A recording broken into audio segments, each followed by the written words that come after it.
Northern summer mornings were often wrapped in a soft veil of mist. Zheng Qing tapped his phone through the arm pouch, switching to a soothing melody. It was still early, yet the riverside was alive with movement. Runners in sportswear crisscrossed along the winding trails of Fen Park. The park, part of the city's recent urban renewal, boasted a scenic rubber track flanked by the tranquil Fen River on one side and a grove of willows on the other. It offered a rare touch of nature that city dwellers eagerly embraced. A sudden blur darted across Zheng Qing's peripheral vision and settled atop a nearby stone platform.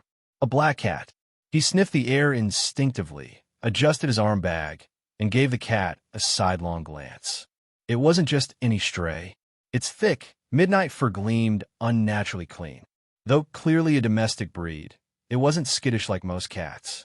Instead, it confidently trailed alongside Zheng Qing. Never too near, never too far, always lingering about 100 meters ahead. Curious now, Zheng Qing increased his pace slightly. Runners passed him, but none showed any connection to the cat. Maybe he was just playing.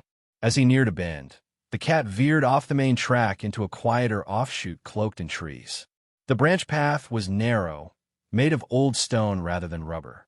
A few dozen meters in, the cat paused, looked back, and fixed Zheng Qing with an unblinking pair of emerald green eyes. Zheng Qing hesitated, then followed. It's still a run, he told himself. Might even be more peaceful here. The cat trotted ahead, leading him through shifting ground. Stone turned to asphalt, then dirt, then nothing more than a trail of crushed leaves and twigs.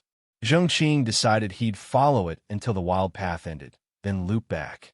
Oddly, he found himself enjoying it. The scent of damp foliage and pine mingled with a morning fog, clearing his lungs and easing an unshakable anxiety. The mist thickened. The sun had yet to rise. Then, as he rounded an ancient tree, a sudden splash of vibrant green stunned him. An enormous bamboo forest stretched out before him, glowing even through the haze. Jogging through the forest was like moving through a living dream. Bamboo rustled, branches swayed, and Zheng Qing lost track of direction, letting the black cat guide him. Eventually, the bamboo thinned, and a warm light filtered through. He sighed. Almost over. I'll come here again tomorrow. As he emerged, the light hit him hard. He squinted and then stopped, stunned. A wide lawn unfolded before him, and nestled within it stood a pale yellow 6-story building, surrounded by fountains, flower beds, and ornamental rockeries. The bamboo forest enclosed it in a silent embrace. What is this place? He wondered, reaching for his arm bag. The black cat meowed softly, startling him. It flicked its tail and padded toward the building. Since when do cats meow like that? Zheng Qing glanced behind. The serene forest now seemed vast and labyrinthine. Without the cat, he'd never find his way back. With a sigh, he pulled out a small gray cloth pouch from his bag, gripping it tightly. As the cat trotted ahead, small woodland animals, squirrels, rabbits, even a white piglet, appeared. Strangely, none feared Zheng Qing. They circled him curiously, inspecting him like he was one of their own. At the building's front entrance, faint human figures stood in shadow. The black cat stopped beside a flower bed, gave one last tail flick, and vanished into the greenery. Zheng Qing stared after it. Not coming in, no response. Steeling himself, he stepped inside. The layout defied expectations. Though compact outside, the interior opened into a vast, marble-floored hall at least 100 square meters wide. 2 dark corridors branched left and right, unlit and eerily quiet. Between 8 massive pillars, black doors loomed, 4 on each side. People in black robes hurried through the hall, their expressions grave. None seemed to notice the newcomer. Zheng Qing approached a ponytailed girl who looked less intimidating. "Excuse me, do you know what this place is?" "You're new?" She cut in, rushing him. "Exam? Talent test? Faith appraisal? Simulated combat?" "Exam," he echoed, confused. Before he could explain, she dragged him toward a black door in the northeast corner and shoved it open. "This one's over here." She was surprisingly strong. The next thing Zheng Qing knew, he was inside. A lecture hall with nearly 100 stepped rows stretched before him, flooded with morning light. Every seat was filled with silent test takers. The air was thick with concentration. He turned to leave, but the door had closed silently behind him. It was locked. "You're late," barked a voice from the distant podium. A black-robed figure stood under the spotlight, too far to make out clearly. Nearby students cast furtive glances his way. Zheng Qing lowered his gaze. "Your test paper's there. You're 15 minutes behind. Sit and begin." A seat beside him had papers and a pen waiting. Still confused, Zheng Qing sat down. He hadn't signed up for this. Maybe someone else had. Maybe this was a mistake. Curiosity got the better of him. He picked up the paper. 2008 Global Unified Entrance Exam for Advanced Wizarding Schools, Juyo Edition. Zheng Qing blinked, certain he was hallucinating. He reached for his gray cloth bag, only to find it sealed tight, impossibly so. A tap-tap-tap snapped him back. A pale hand hovered near his desk. A woman with dark red eyes, the invigilator, stared at him. "Use the official pen provided. No personal items." Zheng Qing forced a smile, pocketed the bag, and picked up the pen. The instructions were oddly normal. 2 parts, 500 points, 300 minutes. The questions? Even stranger, they resembled the calligraphy exercises he did daily. "Maybe if I finish this, I can leave," he reasoned, sighing as he scribbled his name. Hours seemed to pass. When he finally finished, exhaustion weighed heavy. As he waited, his mind wandered back to that smug cat. "I'm going to find it. And when I do, I'm tying a bow to its tail." Suddenly, his shoulders were shaken roughly. "Get up. Time to go home." His eyes fluttered open. The quiet classroom was gone. In its place, a loud, dimly lit KTV room. Friends were singing, drinking, hugging. "You're free now. No more exams," someone bellowed in his ear. A mug of beer was thrust into his hand. As the chorus of an old song echoed, the surreal memory faded. The bamboo forest, the black cat, the wizarding exam, just a dream. Wasn't it? It was already late. Zheng Qing knew he had to head home. Though freshly graduated from high school and nearly an adult, he still lived under his parents' roof and their financial support, which meant their rules still applied. With a quick gulp of an apologetic beer, he climbed onto his old bicycle and began pedaling into the night. The sky above was heavy with low-hanging gray clouds. There were no stars, no moon, just the dull, suffocating cover familiar to anyone living in this coal-laced province. Over the past decade, buildings had climbed higher and roads had stretched wider, their facades painted in bright city lights. But above it all, the sky remained eternally gray. Zheng Qing steered his bicycle into a side alley, a shortcut that shaved several blocks off his ride. It was a long, narrow stretch rarely used after dark. The weak yellow glow of dusty streetlights barely pierced the gloom, casting the alley in a sickly twilight. Clack, clack, his worn-out bike groaned beneath him. The sound echoed down the alley, louder than it had any right to be. He glanced down at the rattling front basket. Really should fix that soon, he thought. Suddenly, flap, flap, a bird startled overhead, ruffling its wings from atop a nearby power pole. A few annoyed chirps followed. Zheng Qing instinctively looked up, muttering a silent apology for disturbing their rest. And then he froze. Perched high on the pole was something massive.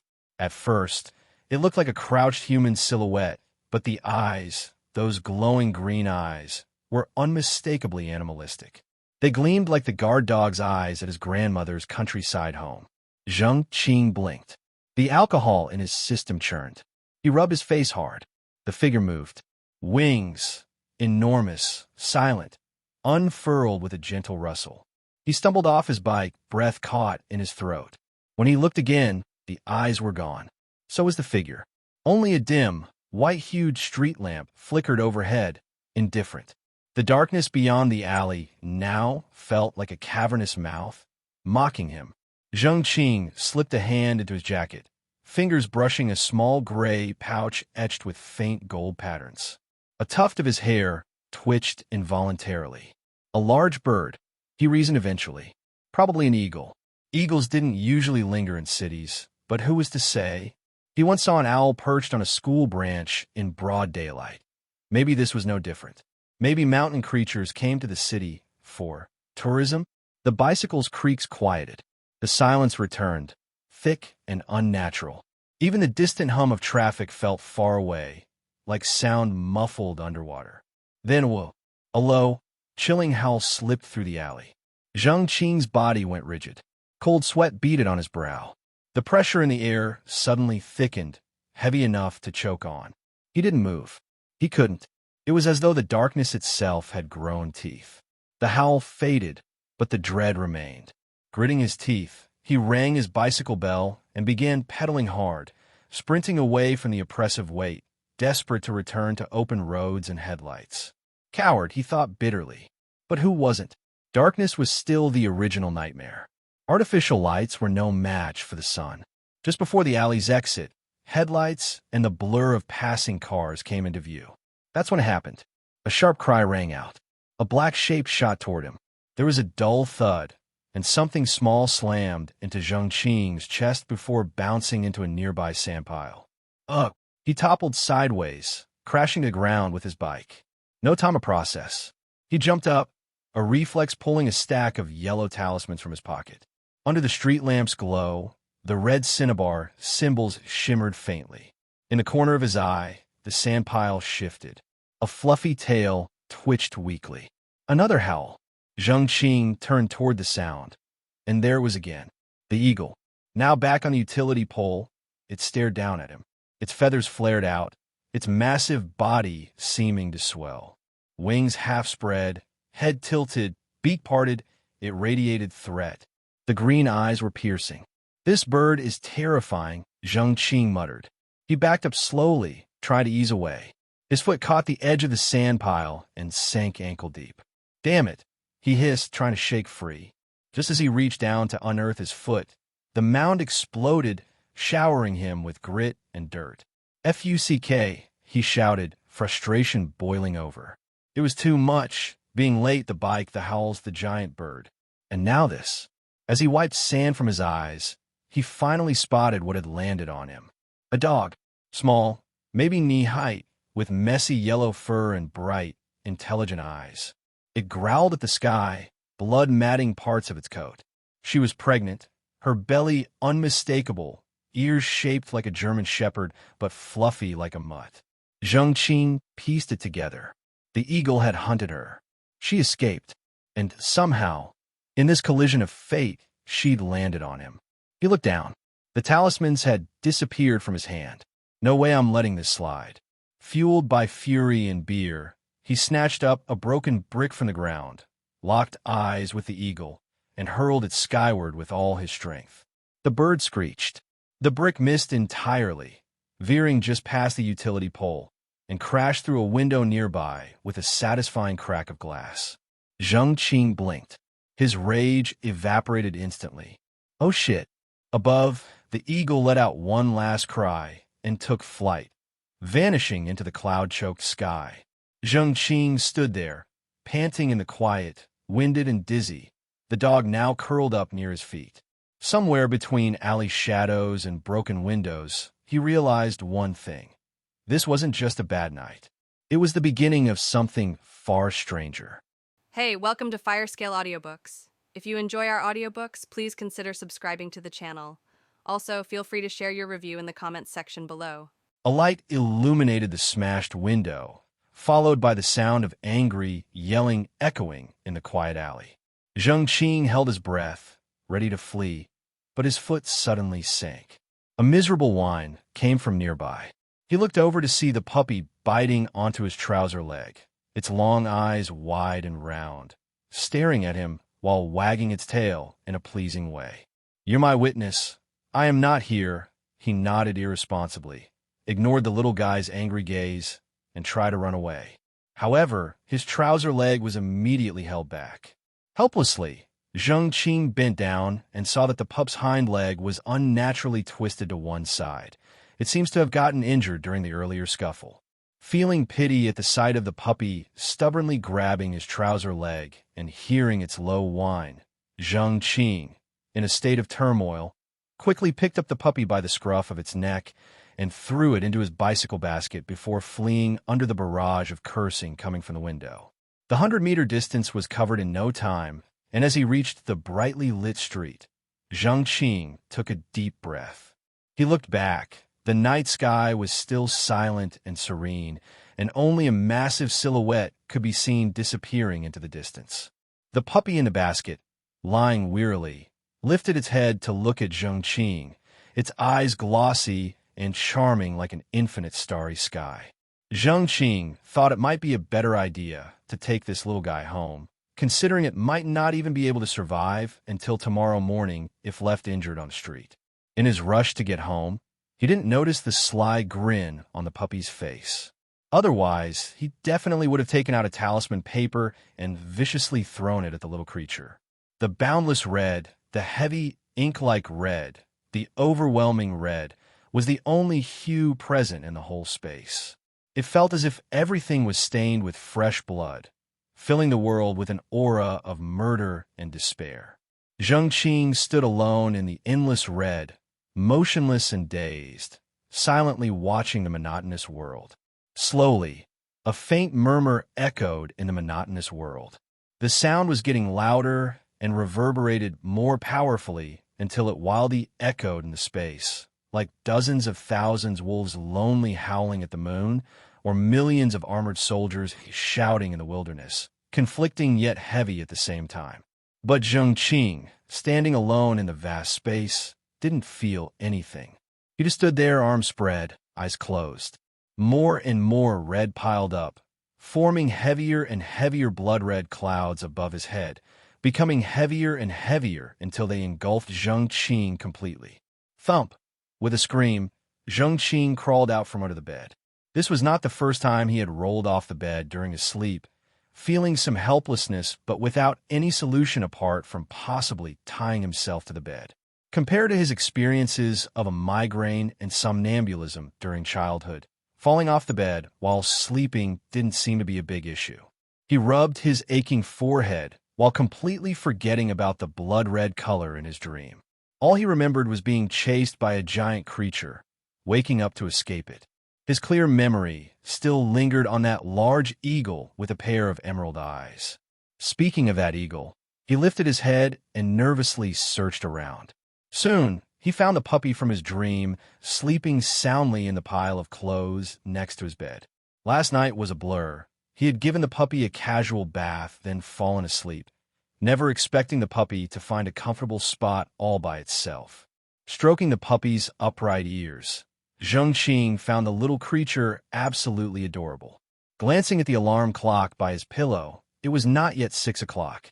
Zheng Qing stepped barefoot onto the balcony, looking up at the sky.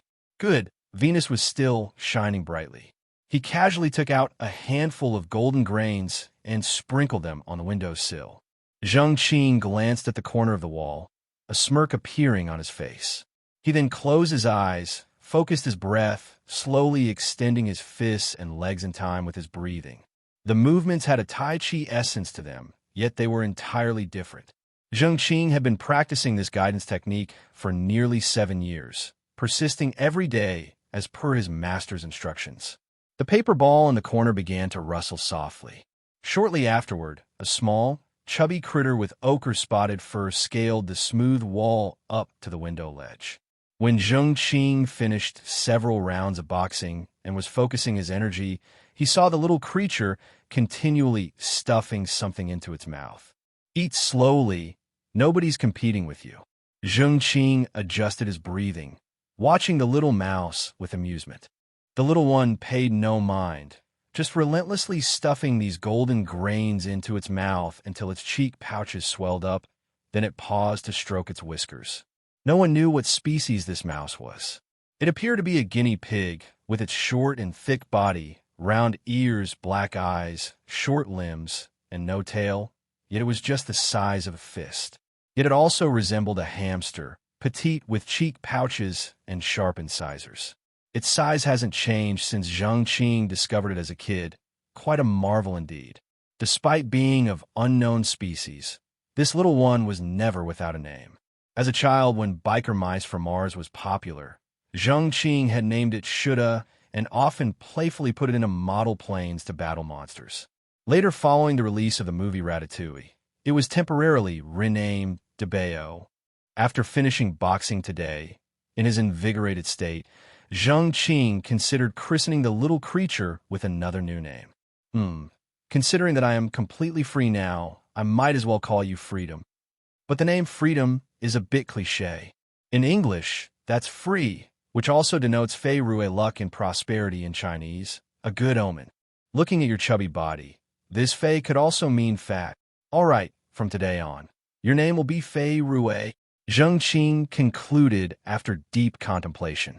As the little creature popped the last golden grain into its mouth, it glanced at the incomprehensible man, wiped its face, leisurely strolled to the window, and slid down the warm heating pipe into the little den it had created. Zheng Qing curled his lips, vigorously rubbing his face, returned lazily to his room, and fell listlessly onto his bed, unsure of what to do next. Freedom. He always thought this was the life he wanted. But after indulging in relaxation, an unstoppable sense of emptiness emerged from the depths of his heart. He remembered reading a book about philosophy when he was young, and it referenced a philosophical school that questions the meaning of life or existence. They believe that life has no meaning. Living monotonously day after day for decades from birth to death. What's it all for? Cannon's soothing tune suddenly echoed. Zheng Qing casually picked up his phone and hummed, "Hello." It was another call to go out and party. A bitter smile emerged on his face. Every day was virtually the same. Eat, sleep, and occasionally play video games. Before, these comfortable days seemed so enjoyable, so wonderful, but now... Sigh. Zheng Qing found himself eagerly awaiting his college entrance exam results, whether good or bad.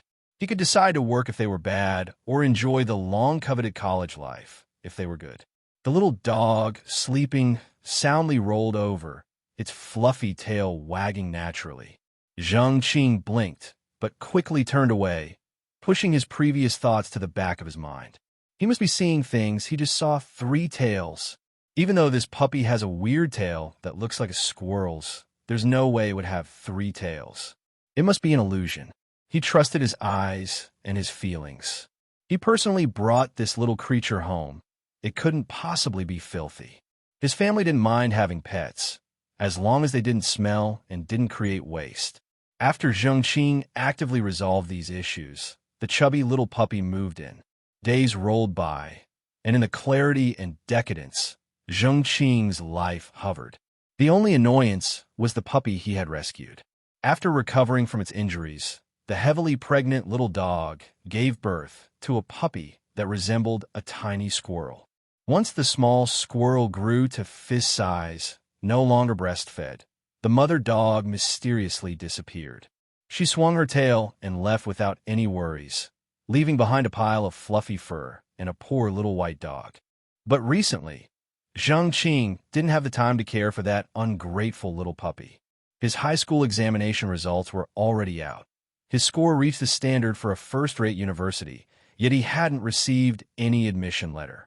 Hence, his family had been keenly concerned with the neighborhood's elderly mail lady these past few days. After all, she handled all the mail correspondence in the community. Usually, things didn't progress as per common thinking, but sometimes even the most abstract thinking couldn't grapple with why things turn out a certain way. One morning, after Zheng Qing woke up, he skillfully reached out to scratch Poseidon, who had nestled by his pillow. Despite being a small white dog, there were many light blue stripes on its body. Along with a white base coat, they resembled the ocean waves. Zheng Qing thought for a whole night and gave it an impressive name, Poseidon. But that day, instead of the usual soft touch of the puppy, he came across something firm. Opening his tired eyes, Zheng Qing was stunned, but he sat up in surprise shortly after. Laid in front of Zheng Qing was a letter. Strictly speaking, it was a letter, an unknown origin one, without any stamps, postmarks, or postal codes. The letter, made from parchment, felt thick and comfortable in hand. On the back of the envelope, a circle was stamped with red seal paste, within which was a triangular symbol. The front of the envelope, written in bold red characters, was clear and prominent. Pingyang City. Liberation Road, Yunhua Community. Building number 7, Unit 3, Room 201, smallest bedroom. To be received by student Zheng Qing. The first thing Zheng Qing did was to look up towards the sword hanging on his bookshelf. It was secure, without the slightest anomaly. He jumped out of bed, rushed to the living room, and saw the trembling wisp of green smoke in the incense burner under the family altar, just as tranquil as usual. He examined the room thoroughly, whether it be the thin talisman paper pasted to the doorframe or the heavy talisman engraved on the windowsill. All remained intact and undisturbed in their original places. He washed his hands and pulled out a piece of yellow talisman paper from the gray bag of talismans. Zheng Qing muttered a lengthy spell, then watched as the talisman paper slowly fell onto the letter. Nothing happened. Zheng Qing felt as if he had just acted like a madman. It should not be something unclean. He made a face. Perhaps his parents left it by his pillow before going out in the morning. Unlikely. He quickly dismissed the idea. If his parents had received such a suspicious letter, it definitely wouldn't end up in his hands. Carefully tearing open the envelope, a large admission notification was in Zheng Qing's view. On its cover was the same triangle symbol wrapped in a circle, and on top of it 4 bold words written in rounded seal script. First University. Underneath the seal script on the right was a line of small running script. Learning without thought is labor lost. Thought without learning is perilous. Upon opening the notification, the left side featured 8 neat running characters. Book mountains have a path. Learning sea has no shore. Drawn with a writing brush. Quite magnificent.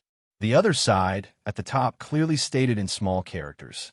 Our university is a key institution authorized by the Department of Education for higher education recruitment. Below were standard song-style print. Student Zheng Qing. We're honored to inform you that you've been admitted to the astronomy department in Jiuyou Academy of First University, 4-year course. Examination candidate No. 0804 320 3119. Notification No. 2008 001 0007. First University, July 28, 2008. In the blank area, there was also a red emblem, a circle with a smooth character study.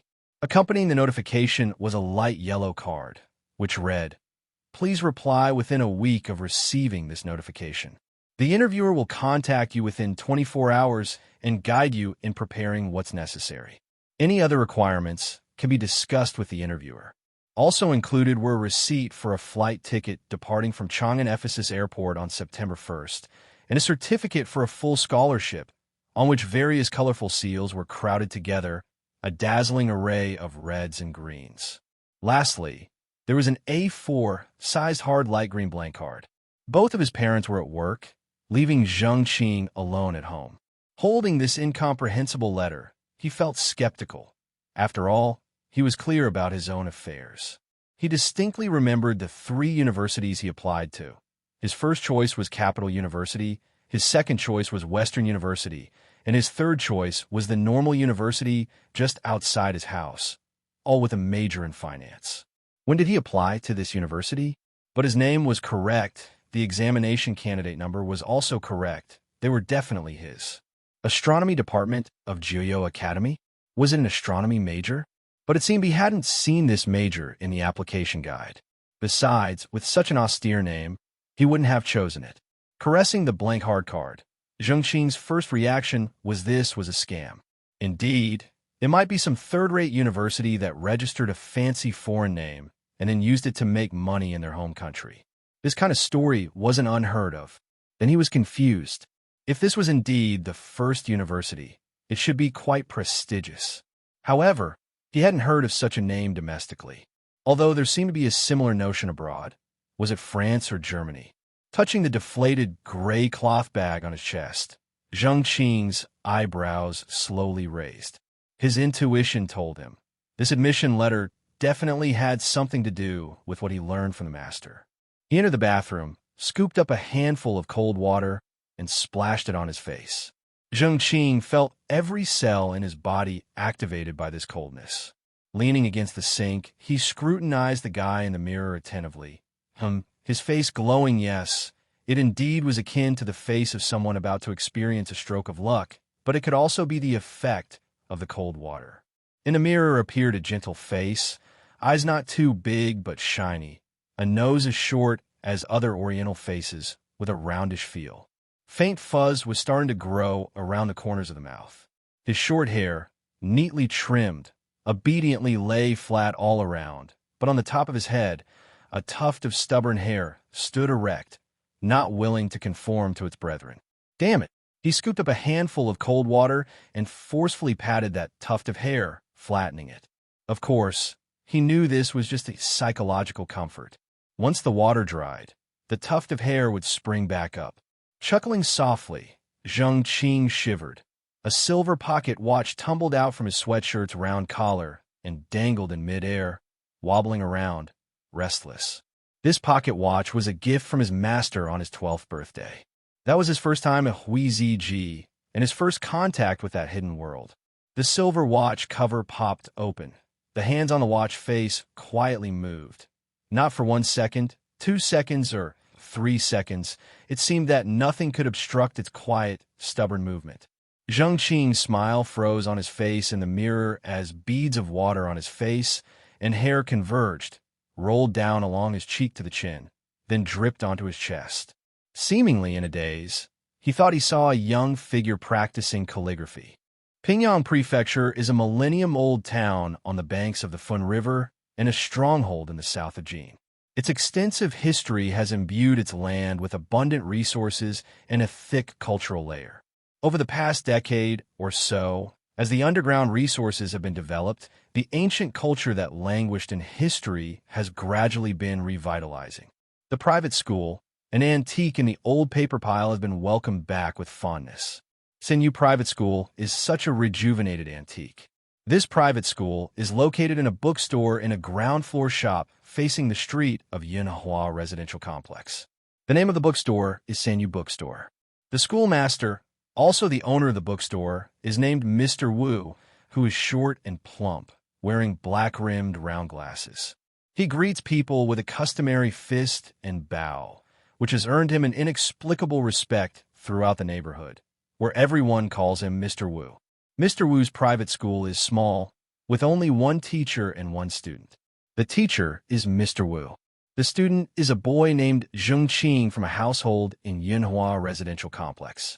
Yinhua Residential Complex was a model residential project developed by the Pingyang city government in the 90s. Although it seems small by today's standards, with only 9 residential buildings, its location is exceptional. The complex is abutted on the east by a bustling commercial street, and across from the east gate is the biggest supermarket in the city. To the west of the complex is Pingyang College, the only higher education institution in Pingyang City. To the south of the complex, there is a prestigious provincial middle school, Pingyang Experimental Middle School. Adjacent to the Experimental Middle School is one of the leading private schools in the province, Jinan Middle School. In addition, with a municipal flagship primary school across the street, a student from the complex of poor fortune wouldn't need to venture more than 2 blocks from birth until college graduation. Zheng Qing felt that he was just a step away from that kind of life depicted in legends. Zheng Qing's elder family members are mostly school teachers. His grandfather was a professor at Pingyang College, his father taught at Jinan Middle School next to the complex, and his mother taught at Pingyang No. 1 Primary School opposite the neighborhood. All of his other uncles, aunts, and cousins were active in these school buildings. From his earliest memories, he heard the grating sound of the school bell. As he grew older, he started running wild on the school fields. But no matter how he ran, his life seemed enclosed in this area of fields and school buildings. Circle. Zheng Qing picked up his heavy calligraphy brush and wrote down the word on the blank rice paper. Focus. Don't forget why you're here. Mr. Wu's wooden ruler lightly tapped on the table, giving off an eerie dong-dong sound. Zheng Qing took a deep breath, exhaled slowly, tried to empty his thoughts, and focused on copying the calligraphy in front of him. At first, Zheng Qing used to practice calligraphy with his grandfather. As an old-school scholar, not only did Professor Zheng have excellent handwriting, but his requirements for younger generations were also stringent. Before he turned 6, it was about memorizing ancient poems and scriptures, from the 300 Tang poems to the classic of poetry picked by Professor himself, as well as some ancient literature. From an early age, he and his cousins embarked on a difficult and seemingly never-ending journey of rote learning under the strict discipline of Professor Zheng. Day after day, with no Sundays or winter/summer holidays. At the age of 6, it was no longer just reading aloud. He also started learning how to write, starting with holding the brush and then learning the point, the horizontal, the left falling, the right falling stroke. The tedious childhood that was full of squares eventually flooded Zheng Qing's painful tears into a pool of ink on the inkstone.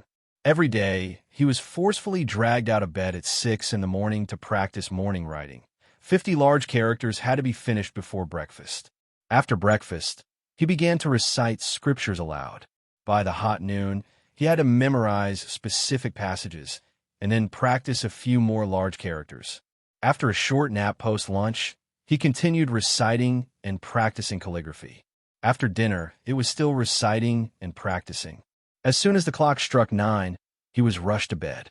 Every night, from that moment until he fell asleep, was Zheng Qing's happiest time, because then he could indulge in his wild thoughts without having to practice large characters or recite ancient texts.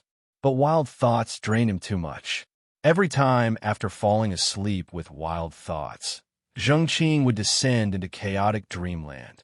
Like an ink-splash landscape painting, it was vague, abstract, and out of grasp, yet he couldn't help chasing it. Every time he woke up from such dreams, he would scream, sweat profusely, and often languish for a day or two. His family saw his nightmares and carefully looked after him. As a result, his usual chores were reduced for a day or two. For Zheng Qing, these times were as joyful as vacations. Days with nightmares were ultimately sporadic and unpredictable. When Zheng Qing was younger, he found it difficult to enter that dreamland, roughly suffering from night terrors once every half year. Perhaps due to a strong subconscious desire. As he grew older, his nightmares occurred more frequently, with a progressively worsening condition. At first, Zheng Qing would only wake up shouting.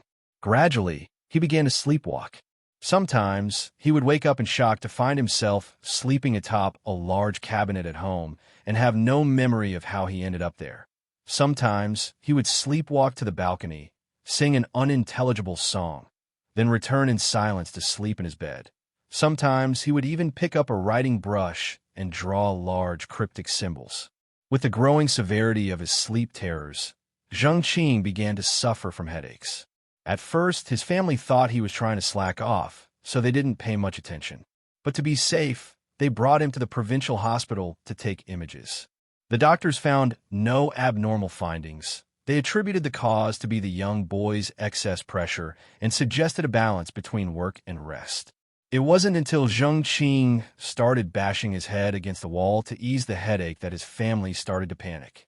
Professor Zheng sought help from his old classmates and took Zheng Qing to see famous doctors in the provincial capital and capital city, but no cause was found.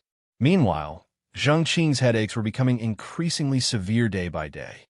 In the end, Professor Zheng took the advice of an old friend to let Zheng Qing rest and restore health, using conservative methods to alleviate the condition. After returning from the capital city, Zheng Qing was no longer required to get up and sleep at fixed times, memorize subjects, or practice large characters. However, this complete relaxation did not improve his situation. Rather, it intensified the frequency of his headaches. At the time, Zheng Qing was 8 years old. It was also during that spring that Mr. Wu, flashing his black, round glasses, came to the Yinhua residential complex and opened the quaint Senyu bookstore in the street-facing, third-floor shop. Professor Zheng was an old-school scholar, and Mr. Wu of Senyu bookstore happened to be also a knowledgeable, cultured man. Over time, the two older men became close friends through their shared love for books and calligraphy. On one weekend afternoon, Zheng Qing accompanied his grandfather to the Sanyu bookstore again. Professor Zheng and Mr. Wu steeped a pot of tea and discussed Zhang Zhongjing's essential prescriptions of the golden coffer. Meanwhile, Zheng Qing picked up a copy of Harry Potter and began to read with cheer. When he read about Harry's scar bringing him intense headaches, Zheng Qing empathized deeply, as if he was also suffering from a headache, which caused his mood to worsen instantly. Sighing, he closed the book and shook his head, only to find that the hallucinatory headache was, in fact, real. The intense headache came abruptly. Zheng Qing only had time to moan headache before he fainted in front of the two old men and began twitching. Professor Zheng jumped up in a hurry and called for the doctor at the health station next to the residential area. When he returned with the doctor, he was surprised to find his grandson brightly awake, sitting obediently in front of Mr. Wu. Meanwhile, Mr. Wu was seriously kneading and tapping his head and body. "Does sir know what's wrong with my grandson?" Professor Zheng perceptibly sensed something, looking anxious. Mr. Wu fell into silence for a long time before he slowly explained. According to him, Zheng Qing was born with deficient vital energy, but he had strong mental capacity. This led to an imbalance of yin and yang, with yin energy upward rushing, causing headaches. The daily recitation and calligraphy practice drained Zheng Qing's spirit, but the reading and writing drained him even more. Hence, Zheng Qing's condition continually worsened. Is there a remedy? The deficiency of vital energy cannot be supplemented by acquired medicine or stones. So, there is another solution? Mr. Wu remained silent. "Please, sir, help me." Professor Zheng stood up, knelt down with Zheng Qing, and deeply bowed. Mr. Wu gave a long sigh. The tree wishes to stand still, but the wind does not stop.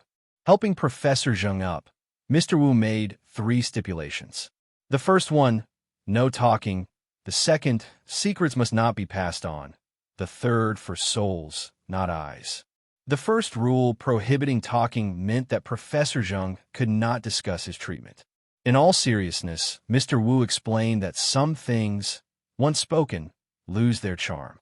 The second rule about secrets not being passed on referred to the fact that Zheng's family shouldn't dare to inquire into the confidential treatment methods. According to Mr. Wu's cryptic remark, his lineage was of the Taoist gate.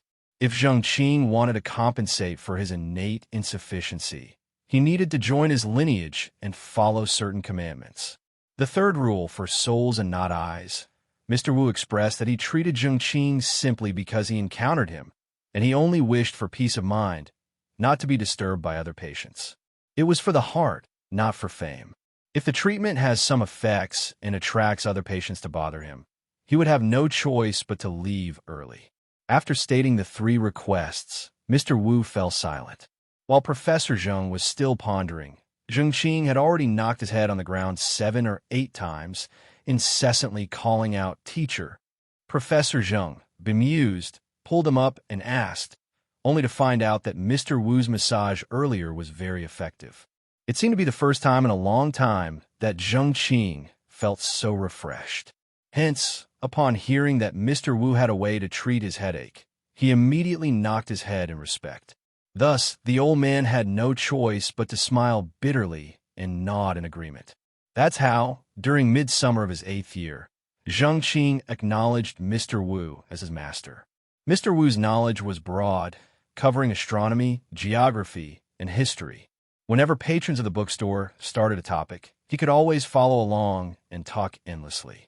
If the customer was a coy lady, Mr. Wu would even generously show a smiling face, flatter, and tease those girls until they blushed. Mr. Wu's hobbies were also wide-ranging. He enjoyed wind and string instruments, chess, calligraphy, painting, a variety of ball sports, and he even engaged in the tedious chores of the bookstore. It seemed like all aspects of people's life could stimulate his keen interest.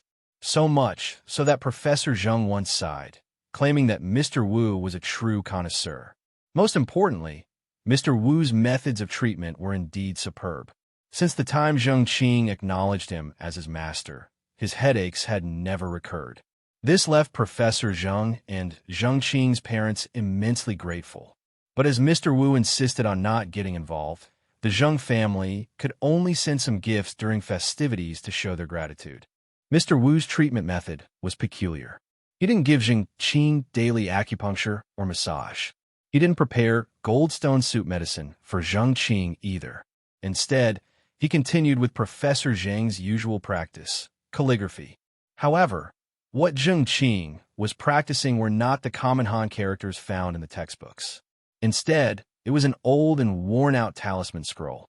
The talisman scroll had a total of 324 pages, with 4 symbols on each page, totaling 1,296 symbols. The structure of each symbol was extremely complicated, and there were often minuscule changes between the strokes, which made Zheng Qing's practice even more challenging. Mr. Wu still seemed unsatisfied. He specially found Zheng Qing a slender and soft brush and insisted that Zheng Qing learn a symbol every day. All calligraphers know that hard pen writing is easy, but brush writing is challenging. New soft brushes alleviated Zheng Qing's physical fatigue, but his mental drain was multiplied. These symbols were not just for daily study. Under Mr. Wu's requirements, they had to be recited every day, tested every 5 days, and every 10 days. If you couldn't recite, you would get a beating. If you failed the test, you would still get a beating. Mr. Wu said, if you fail the big test every 10 days, there's no need to come anymore. Thinking back to the torment of his headaches, Zheng Qing felt terrified and naturally studied more seriously. Time flew by, and over 3 years passed. At the age of 12, Zheng Qing had already memorized 1,000 odd symbols from the talisman scroll.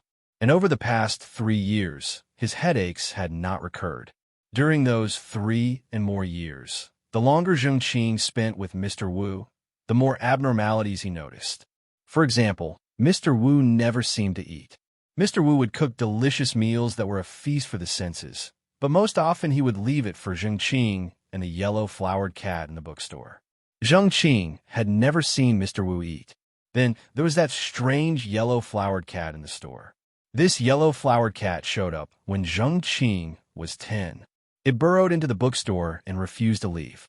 Mr. Wu allowed it to stay, and over time, Zheng Qing came to suspect that it was some kind of spirit.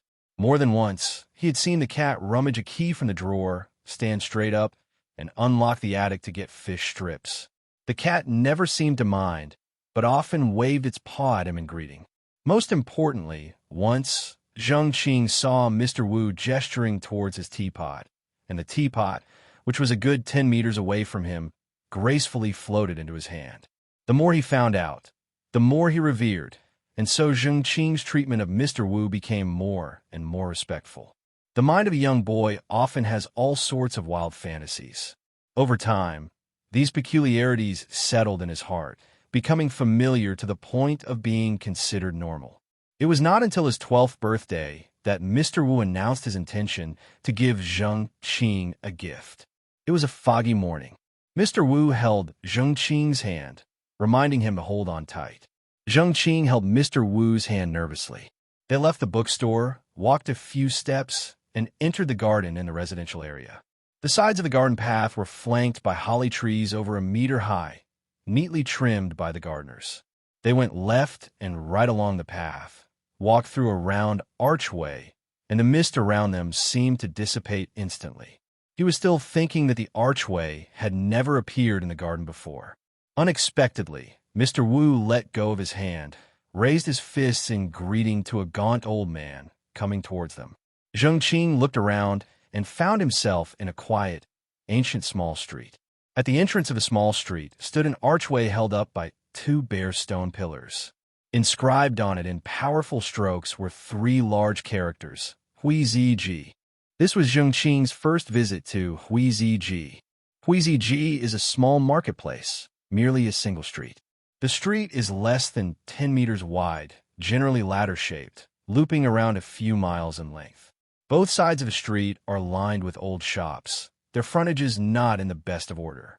Some of them are even half closed, with windows that were not open. Walking down the street, you could see vendors setting up stalls in the slightly spacious areas, giving the impression the market was loosely managed. Our Senyu bookstore has a branch here. You can come and look after it when I'm not around. While walking ahead, Mr. Wu casually instructed Zheng Qing. Zheng Qing only hummed in response, his eyes fixed on the goods displayed by the vendors on both sides of the street. Long-horned insects, three-headed dogs, rabbits with scorpion tails, mermaids lying in bathtubs. It felt as if he had unwittingly stumbled into a world of fairy tale. Mouth agape, clinging to Mr. Wu's sleeve, Zheng Qing was surprisingly not shocked by these bizarre images. He was purely and wholly curious. Mr. Wu was pleased with his reaction. Not even the flirtatious young women on the street made the old man's eyes widen any further. He slowed his pace, softly introducing the shops along the way. This authentic botany primarily sells local herbs. Old ginseng from Shandong, citrus varieties from Shangzhou, mousinagine from the tomb, even a variety of Jiang ginger, pepper, and licorice. You can find almost all the materials for brewing soup and concocting herbal mixtures here. If you wish to buy medicines, you should visit the Spring Reviving Hall. The current hall master is Deng Xiaoxian, a recent university graduate. He initially wished to explore the world, but old Mr. Deng dragged him back. Their medicine hall is beside our bookstore. You could take a look later. This tomb index mound sells piles of old papers that no one reads. They're all symbols and runes. There's nothing interesting. This green chiffon you can visit occasionally. They sell clothes. However, the styles are quite old and not at all trendy, probably not to your liking. When they conversed, Mr. Wu often saluted and exchanged formalities with a few elders. Zheng Qing stood obediently by his side, glancing at a toddler who was no older than 2 or 3 years. The toddler's parents were nowhere in sight, leaving this little fellow with his hair in a topknot, playing around with a 2-foot-long toy sword. Why isn't he riding a broomstick? Trailing behind Mr. Wu, Zheng Qing rubbed his nose and watched the child with an envious expression. Because shortly his mother will come beat him. If he is on a broomstick, his mother would take the broom and smack him. Mr. Wu explained calmly. One who can't walk properly wants to fly around. It's easy to get beaten that way. Zheng Qing felt as though Mr. Wu was making a point. Today is your 12th birthday. I should give you a gift. Mr. Wu stopped in front of a shop and patted Zheng Qing's head. Don't refuse. It's a gift from an elder, and it's not to be declined. Zheng Qing grinned, unable to hide his excitement, and showed no inclination to refuse. He wondered what gift Mr. Wu would give. The small creatures he saw earlier were nice. The 3-headed dog and the rabbit with a scorpion tail could be a bit dangerous, and he probably wouldn't be allowed to keep them at home. The tiny mermaid, however, was a possibility. He could place a bathtub in his bedroom and change its water daily, albeit it would be a bit laborious.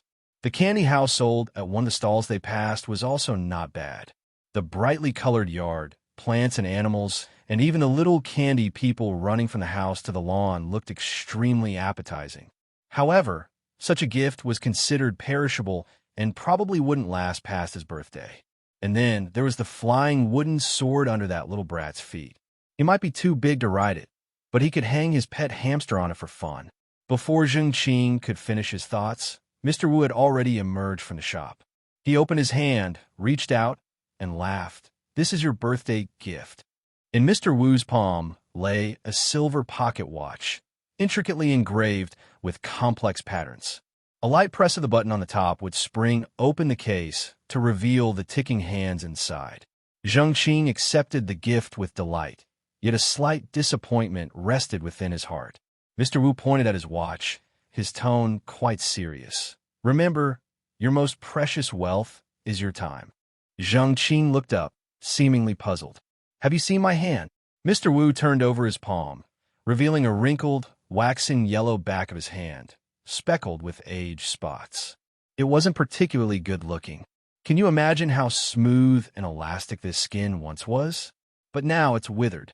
The real horror is not in death, but in the silent recognition of time's passage, the body's aging, and being powerless to stop it. When I was young, every time I saw an old person, I easily shifted my gaze from them. Carelessly, I felt they were distant from me. But with the ticking of time, I was shocked to find that age was so close. I don't fear death, nor do I fear aging. I just occasionally worry about my own powerlessness, my inability to leave my mark to prove the meaning of my existence. Upon returning from Huiziji, Zheng Qing locked himself in his room and feverishly practiced writing symbols all night, resulting in alarmingly dark circles under his eyes the next day. From that day forward, in addition to teaching Zheng Qing to practice writing symbols, Mr. Wu passed on a guidance technique. According to the old man, natural deficiencies need to be addressed by strengthening the basics and nourishing the primal energy. Use symbols to strengthen the basic and guidance to nourish primal energy. Since then, the first thing Zheng Qing did each morning was to practice the guidance technique. Before breakfast, before his afternoon nap, before going to bed at night, he copied dozens of symbols. Life seemed to glide by like water, slipping through the world. The sensation of his last headache diminished with time, almost dreamlike, making Zheng Qing himself unsure whether those difficult times really happened. Zheng Qing was now 18 years old. Studying with Mr. Wu did not occupy much of Zheng Qing's time. According to the old man, among the world's myriad affairs, haste leads to failure, especially on the path of enlightenment. Daily practice of the guidance technique was limited to 3 times, and symbol practice to 300. Any more would lead to exhaustion and triggering of his old issues. As an heir to a family of educators, although his family no longer demanded Zheng Qing to study hard, he couldn't neglect his normal schooling. At the joint request of his family and Mr. Wu, Zheng Qing dutifully completed elementary, middle, and even high school. Regretfully, he realized he had become the type of person he had always scoffed at. From elementary school to high school, he had always been stuck in the vicinity of his neighborhood. He must go farther for university, but not too far that he himself wouldn't even know where. Retrieving the college acceptance letter from his bedroom, Zheng Qing returned to the living room. Because at noon that day, Zheng Qing's parents had brought home a blonde, blue-eyed visitor. From the brief conversation between his parents and this guest, Zheng Qing learned of the foreigner's origin. He is the interviewer sent by that strange #1 university. Thomas, that was the name of Zheng Qing's interviewer. He was a young German, blonde and blue-eyed, tall and muscular, with fair skin and slightly drooping eyes. His pronounced nose added sharpness to his features. Dressed in a well-tailored suit, a deep red tie, and gleaming shoes, he looked every bit the successful businessman. Having inspected the acceptance letter, Thomas didn't bother Zheng Qing's family too much. Instead, he suggested that Zheng Qing show him around the city. Zheng's parents seemed to harbor no doubts, readily entrusting their son to this stranger without any reservations. Standing awkwardly on the street, Zheng Qing watched the man in front of him fiddling with his map and mopped his brow, asking, "Mr. Thomas, do you have a destination in mind?" "I need to figure out how to get to your local market," Thomas replied, frowning and scrutinizing the map at his hands. "At university, you'll have to learn to live independently, which means you'll need various supplies. Just like in high school, you will need to get some basic textbooks, stationaries, lab supplies, and so on. The market has everything you need, and the shops there will have discount sales right before school starts, which will be highly cost-effective for you." But Zheng Qing glanced at the giant supermarket behind them, feeling increasingly confused. Aren't there stationary stores everywhere on the street? Just behind us is the largest warehouse supermarket in Pingyang. Supermarket. Thomas seemed taken aback, his eyebrows shooting up. "Did you buy your school supplies from this supermarket?" Saying this, he turned around to scrutinize the bustling supermarket across the street. "I usually buy from the stationery store in front of the school," Zheng Qing replied hesitatedly, not too confidently. "What I meant was this supermarket had a lot of stuff, probably including some of the stationery items I need." "Where did you go to secondary school?" Thomas asked, his eyes still fixed on the supermarket. "Pingyang #1 Middle School, a noteworthy provincial school," Zheng Qing stated, sounding slightly more confident. No. I meant, where did you actually attend middle school?" Thomas clarified. "It's on the same road as this one. We just passed by my high school entrance a while ago." "I'm sorry. I was trying to ask if you've ever attended any special school." Thomas finally turned around, looking somewhat surprised, gesticulating with his map and murmuring, A special one? No, Zheng Qing denied outright. Unless you consider a prominent high school as being special.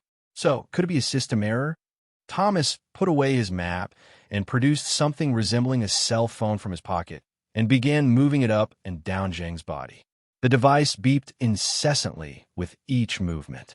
Zheng Qing looked around awkwardly, not knowing how to react. No problem here. After busying himself for a while, Thomas examined the device in his hands closely, gave a nod, then shook his head. If it's not a mistake, then we're dealing with another troublesome situation. Troublesome situation? Zheng Qing was anxious, nervously asking, Mr. Thomas, should I inform my parents? Or I could tell my grandfather. Oh no, there's no need. Thomas shook his head repetitively, looked at Zheng Qing, then glanced at the large envelope in his hand, sighed, and said, I just need to find a place to talk to you first. Being an interviewer is truly no easy task. Let's go to the tea house over there. I don't like coffee. What about you? Either is fine. Zheng Qing followed him, but still couldn't shake off his suspicion that this well-dressed stranger was some kind of trickster. I think you probably have never gone to a wizard school, Thomas asked Zheng Qing gravely as they headed for the tea house. Wizard school? Zheng Qing seemed taken aback, his voice rising a few notches. A wizard school? Are you guys talking about Harry Potter? A 12 or 13-year-old passing girl seemed to catch what Zheng Qing said and rushed over with a fanatical expression. I'm a Potterhead too. What are you guys discussing? Magical creatures? Quidditch? Hogwarts history?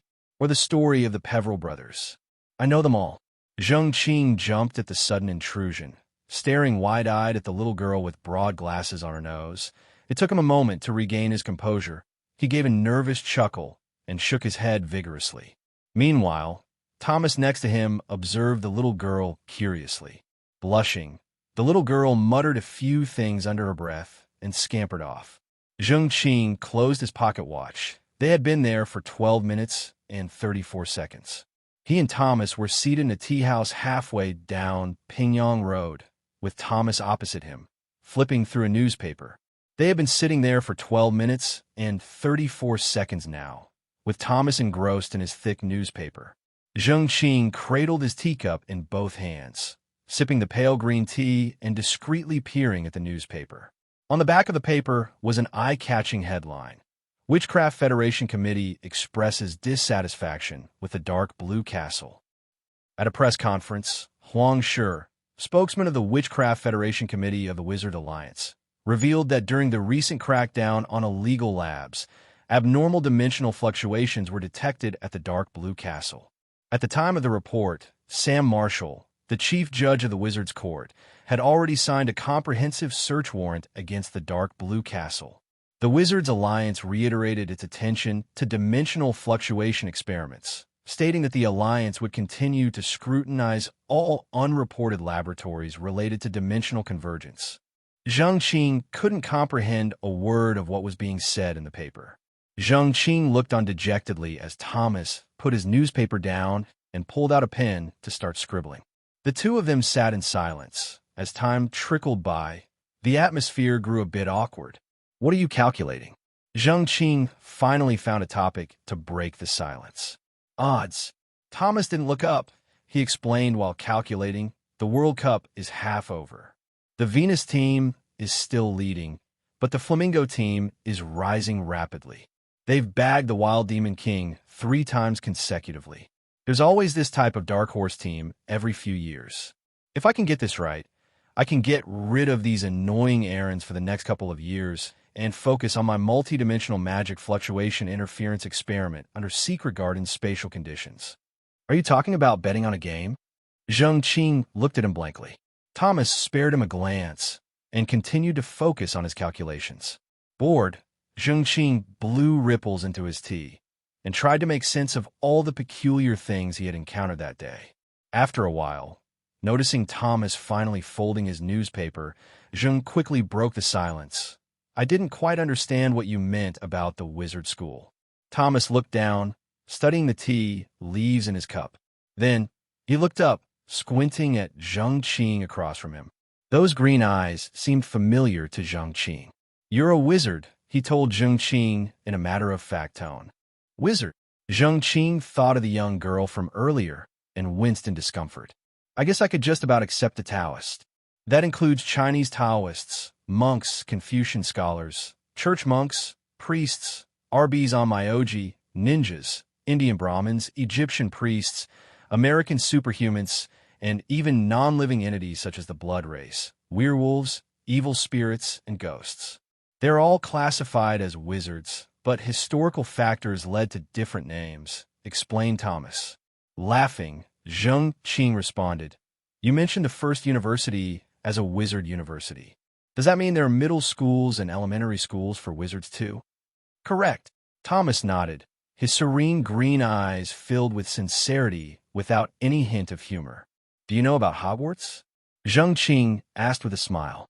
Of course, outstanding graduates of Hogwarts can get exempted from the entrance exam of the Alpha College of the First University.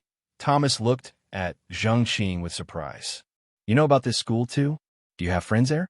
If I am not mistaken, a girl mentioned this school's name just now. Hogwarts is a traditional middle school located in England. I attended middle school in the U.S. titled Super Genius. In actuality, apart from enrolling new students and some international cooperative activities, the First University does not have much contact with these middle schools. What's the date today? Zheng Qing interrupted Thomas's verbose explanation. Glaring at the man across from him with a shiny head, his skepticism was apparent. It's not April Fool's, is it? You don't believe? Thomas raised his eyebrows. Zheng Qing hastily responded, I'm just a bit curious. Not that I don't believe in these supernatural things.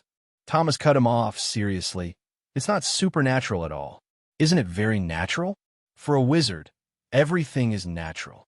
What I meant was, Zheng Qing retorted impatiently, I never attended a wizard elementary school or middle school. Wouldn't it be obvious if this was only a university and not an elementary school?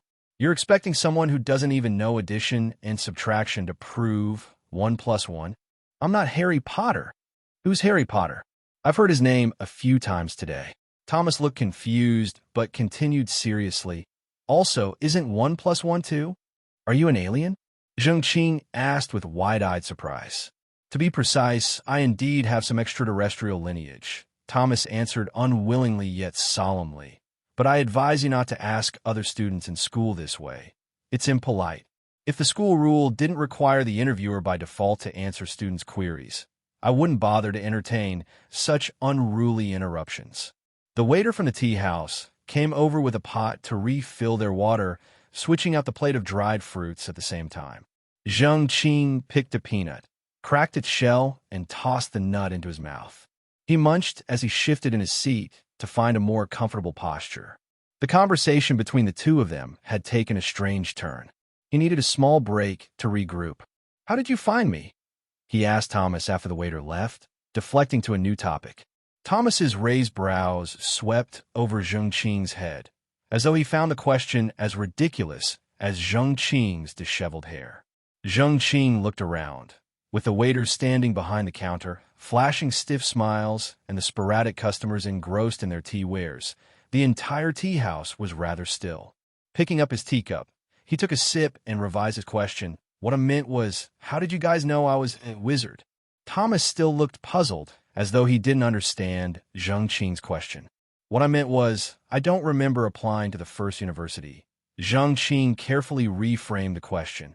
And, as I've emphasized before, I never attended a wizard's kindergarten, primary, or secondary school. I have hundreds of former classmates who can testify that from primary school to high school, I've stuck to this neighborhood.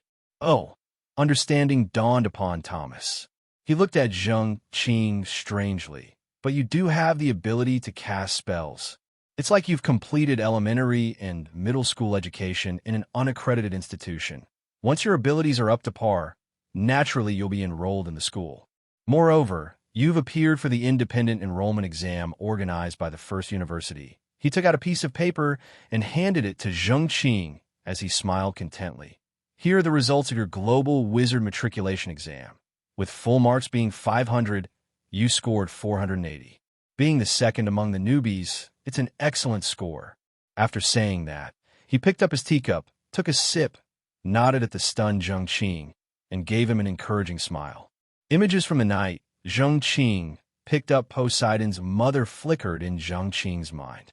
Before he was rudely woken up in the KTV, he dreamed of running after a black cat, getting led into thick woods, entering a tall building, being forced into an examination hall by a pretty young girl, and participating in a bizarre exam.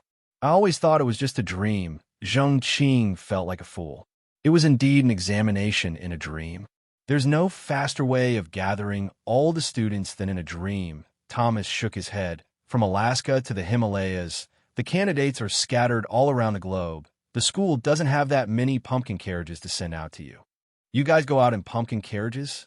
Zheng Qing asked, a large grin on his face. That's a figure of speech. Thomas took a deep breath. You can consider it a dry joke. Can you introduce this First University to me? As the name suggests, First University is the highest-ranked university in the wizarding world. Without any refusal, Thomas thought for a moment and then elaborated. Students here receive the finest education certified by many great wizards. Skyscript from around the world, spells that incorporate a variety of magic, creation of various magical potions, and deeper understanding of the world's origin, as well as a broader view of our history. It's safe to say that the school incorporates all the world's best knowledge to teach the next generation. The history of the school is quite long, but there is still disagreement about the exact founding date. First University develops upon the foundation of Jiuyo Academy. Initially, there were only a few specialized colleges like the College of Magic Art, College of Potion, Alchemy Academy, and so on. However, during the evolution of time, 300 years ago, after years of discussions in the professors' meeting, they combined several of the then outstanding colleges in the wizard community to set up a new First University. Even though the school greatly expanded its influence, internal disputes increased as a result. For example, disagreement about the school's founding date. Some insist on counting from the time Jiuyo Academy was established, asserting the school has thousands of years of history. Others argue that the true establishment of the school was 300 years ago, claiming that there is no basis of comparison between Jiuyo Academy and the present First University. Thomas shook his head, took a sip of the tea, and showed a dismissive expression. The First University has 4 colleges under its jurisdiction, several research institutes, and many other related institutions. The 4 colleges are Jiuyo Academy, Alpha Academy, Atlas Academy, and Starry Sky Academy. The school is reportedly planning to establish another new academy to accommodate the ever-increasing number of new students. However, as far as I know, there has not been any progress yet. The Jiuyo Academy you will be attending is the world's oldest established academy. A long time ago, there were 2 or 3 academies that could compare with Jiuyo Academy, but they have all disappeared in history. Maybe you will be able to find some traces they left in the cultures of Alpha or Atlas academies. Every year, the 4 colleges independently set papers and recruit outstanding students who meet their own academy standards. However, each school has a different focus. This is the fundamental difference between the 4 colleges. In short, Jiuyo Academy selects students through exams. Alpha values students' natural talents. Atlas only recruits students with firm beliefs. As for Starry Sky Academy, Thomas showed a nostalgic smile. As long as you can fight, you can safely stay in Starry Sky Academy. What do you mean by can fight? Zheng Qing thought of the 4 doors in the hall and couldn't help but be curious. It's the literal meaning. Thomas retracted his smile. Starry Sky Academy is the only university among all universities that measures students by their combat power. Brief and full of implications. Zheng Qing swallowed, seemingly envisioning a passionate high school for wizards. Names like Yuanji and Qinjia flashed across his mind. He wondered whether the serious Thomas would fit into any of their images. The initial intention of the First University was to eliminate the contradictions and conflicts between the world's major powers. Looking at the current situation, although they seemingly share the same goal, there is, well, some healthy competition between the major colleges. After entering the school, you have to get used to this. Healthy competition? Zheng Qing cracked another peanut, chewed the peanut kernels, and pondered on this phrase. Let me put it this way. Thomas scratched his smooth chin and added, in the eyes of a student from Starry Sky Academy, those at Juyo Academy are all bookworms, those at Alpha are hypocritical gentlemen, and those at Atlas are religious fanatics. Of course, in the eyes of other academies, the students of the Starry Sky Academy are all battle enthusiasts. The distinction is so clear, it's like a well-mixed cocktail, smooth but with distinct colors. I'm still somewhat confused. Zheng Qing pried open a fig with his nail, popped it in his mouth, and appeared a bit worried. What don't you understand? Thomas seemed to have a lot of patience. I was just following a gentleman. I was only following a Taoist and learned a few tricks. I can't even subdue a fierce spirit and only know how to draw basic talismans. And why have I never heard of these things before? Do you really expect the daily news to give you updates about the latest laws passed by the wizard world? Stop kidding. Just like the Blood Race's seclusion treaty, the wizard world also has its own seclusion rules. Thomas ridiculed without mincing words. Rules. Yes, the wizarding world has its own laws. Like mentioning the words, little trick, you have violated the rules of the wizards. Thomas warned very seriously. Never say these words to a professional wizard. It is the greatest insult to a wizard. Every year, countless duels are triggered because of these words. Even the Wizard Covenant can do nothing about it. I noticed the phrase Wizard Covenant in your newspapers earlier. Zheng Qing couldn't help but add. The Wizard Covenant is an organization that manages all wizards around the world. You can think of it as the government of wizards. The Wizard Covenant has 3 branches, which are the Wizard Council, the Under the Moon Council, and the First University. The First University is a government institution. You can see it that way. To be precise, the First University is a university and also the core power of the wizarding world. Then why did they admit me? Isn't it hasty? What if I can't keep up with the pace of learning? Will I be sent home? Zheng Qing was a bit apprehensive. If I get sent home, should I have to repeat a year to apply to other universities? As I mentioned, Juyo Academy selects students through exams, and for its students, grades are almost everything. Since you scored high on the global wizarding examination, there is no doubt that you are a qualified new student for the academy. As for not keeping up with the learning progress, Thomas set down his cup and looked at Zheng Qing with equal curiosity, his emerald eyes gleaming. Every year, the campus directory adds a few hundred new names, along with their information. These are this year's new students. Let me assure you, some of them are just like you. They had not had any formal education before, but this does not stop them from becoming outstanding students of the First University. It's about time.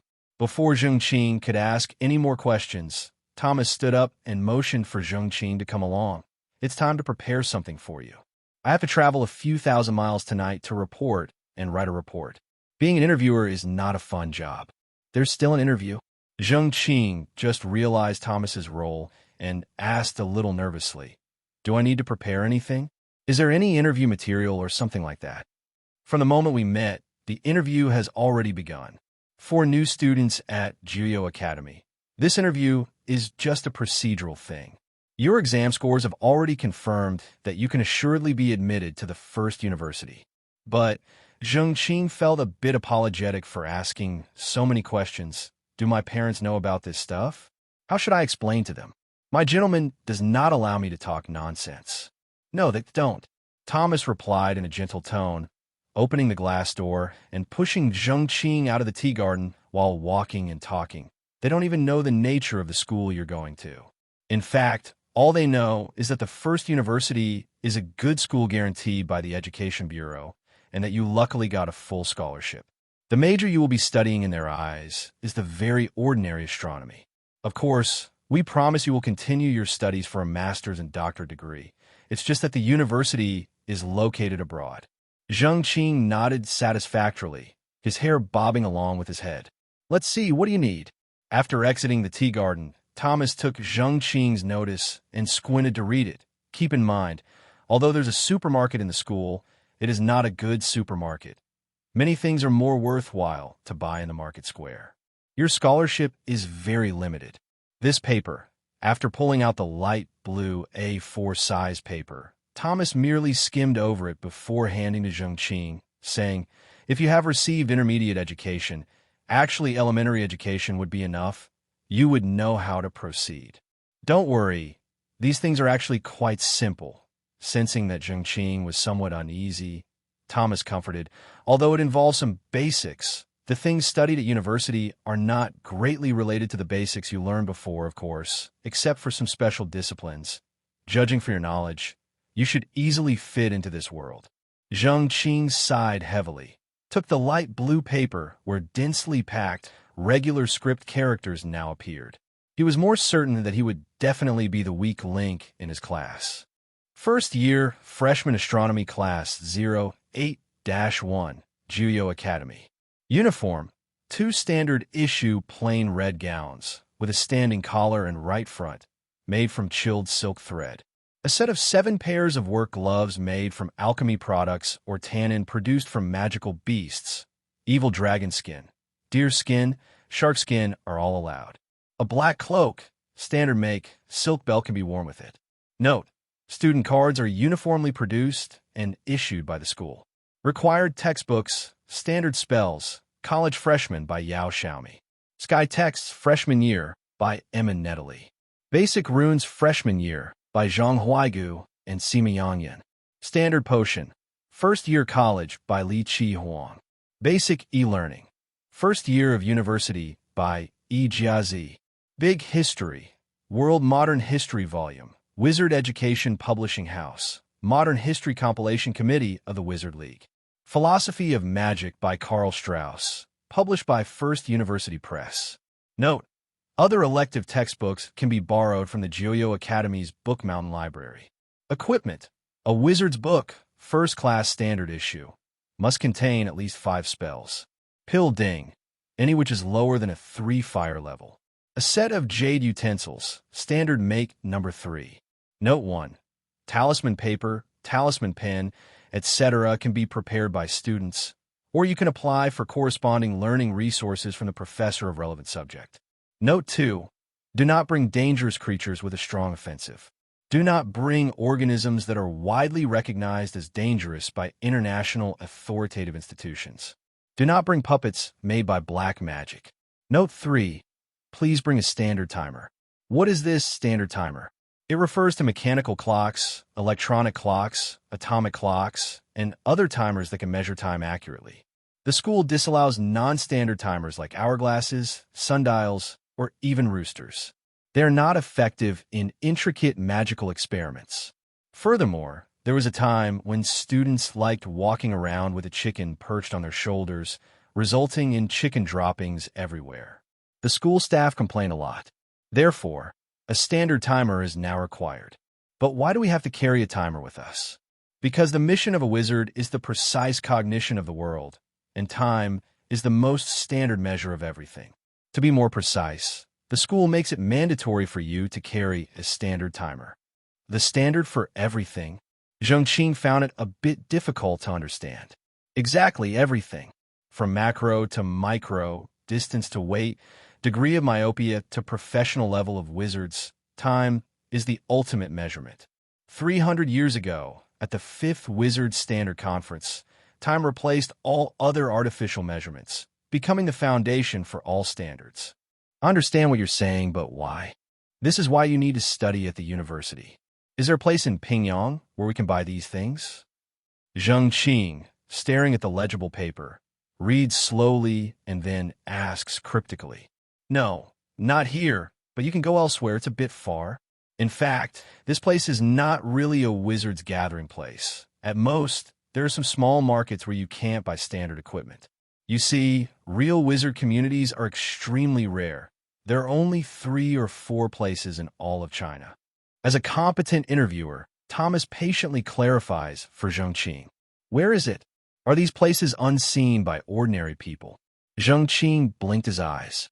Yes. Thomas promptly answered. Yeah. Zheng Qing made a strange noise.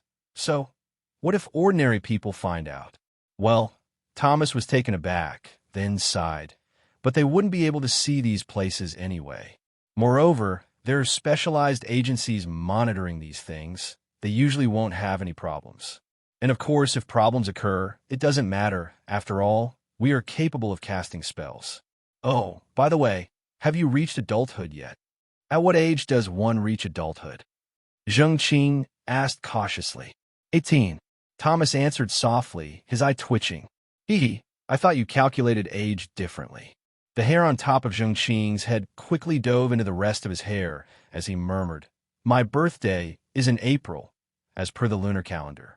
I still have a few days left before my birthday. Thomas frowned, then bowed his head and said very seriously, Well, I want to use a more efficient method to reach our destination, but you must be an adult, so... I know. Zheng Qing suddenly became excited. Is it phantom manifestation or sequel manifestation? Or something like teleportation? Cough. Thomas coughed awkwardly and said, Although I don't know what you're talking about, I assume I get the gist of it. Has your teacher taught you these things? However, we usually refer to such maneuvers as escape. Get ready. As he spoke, without waiting for Zheng Qing's reply, Thomas reached out and grabbed him. Immediately, amid a soft whisper, Zheng Qing felt a comfortable trembling sensation all over his body. A dazzling light flashed directly into his eyes. Everything went black and he lost consciousness.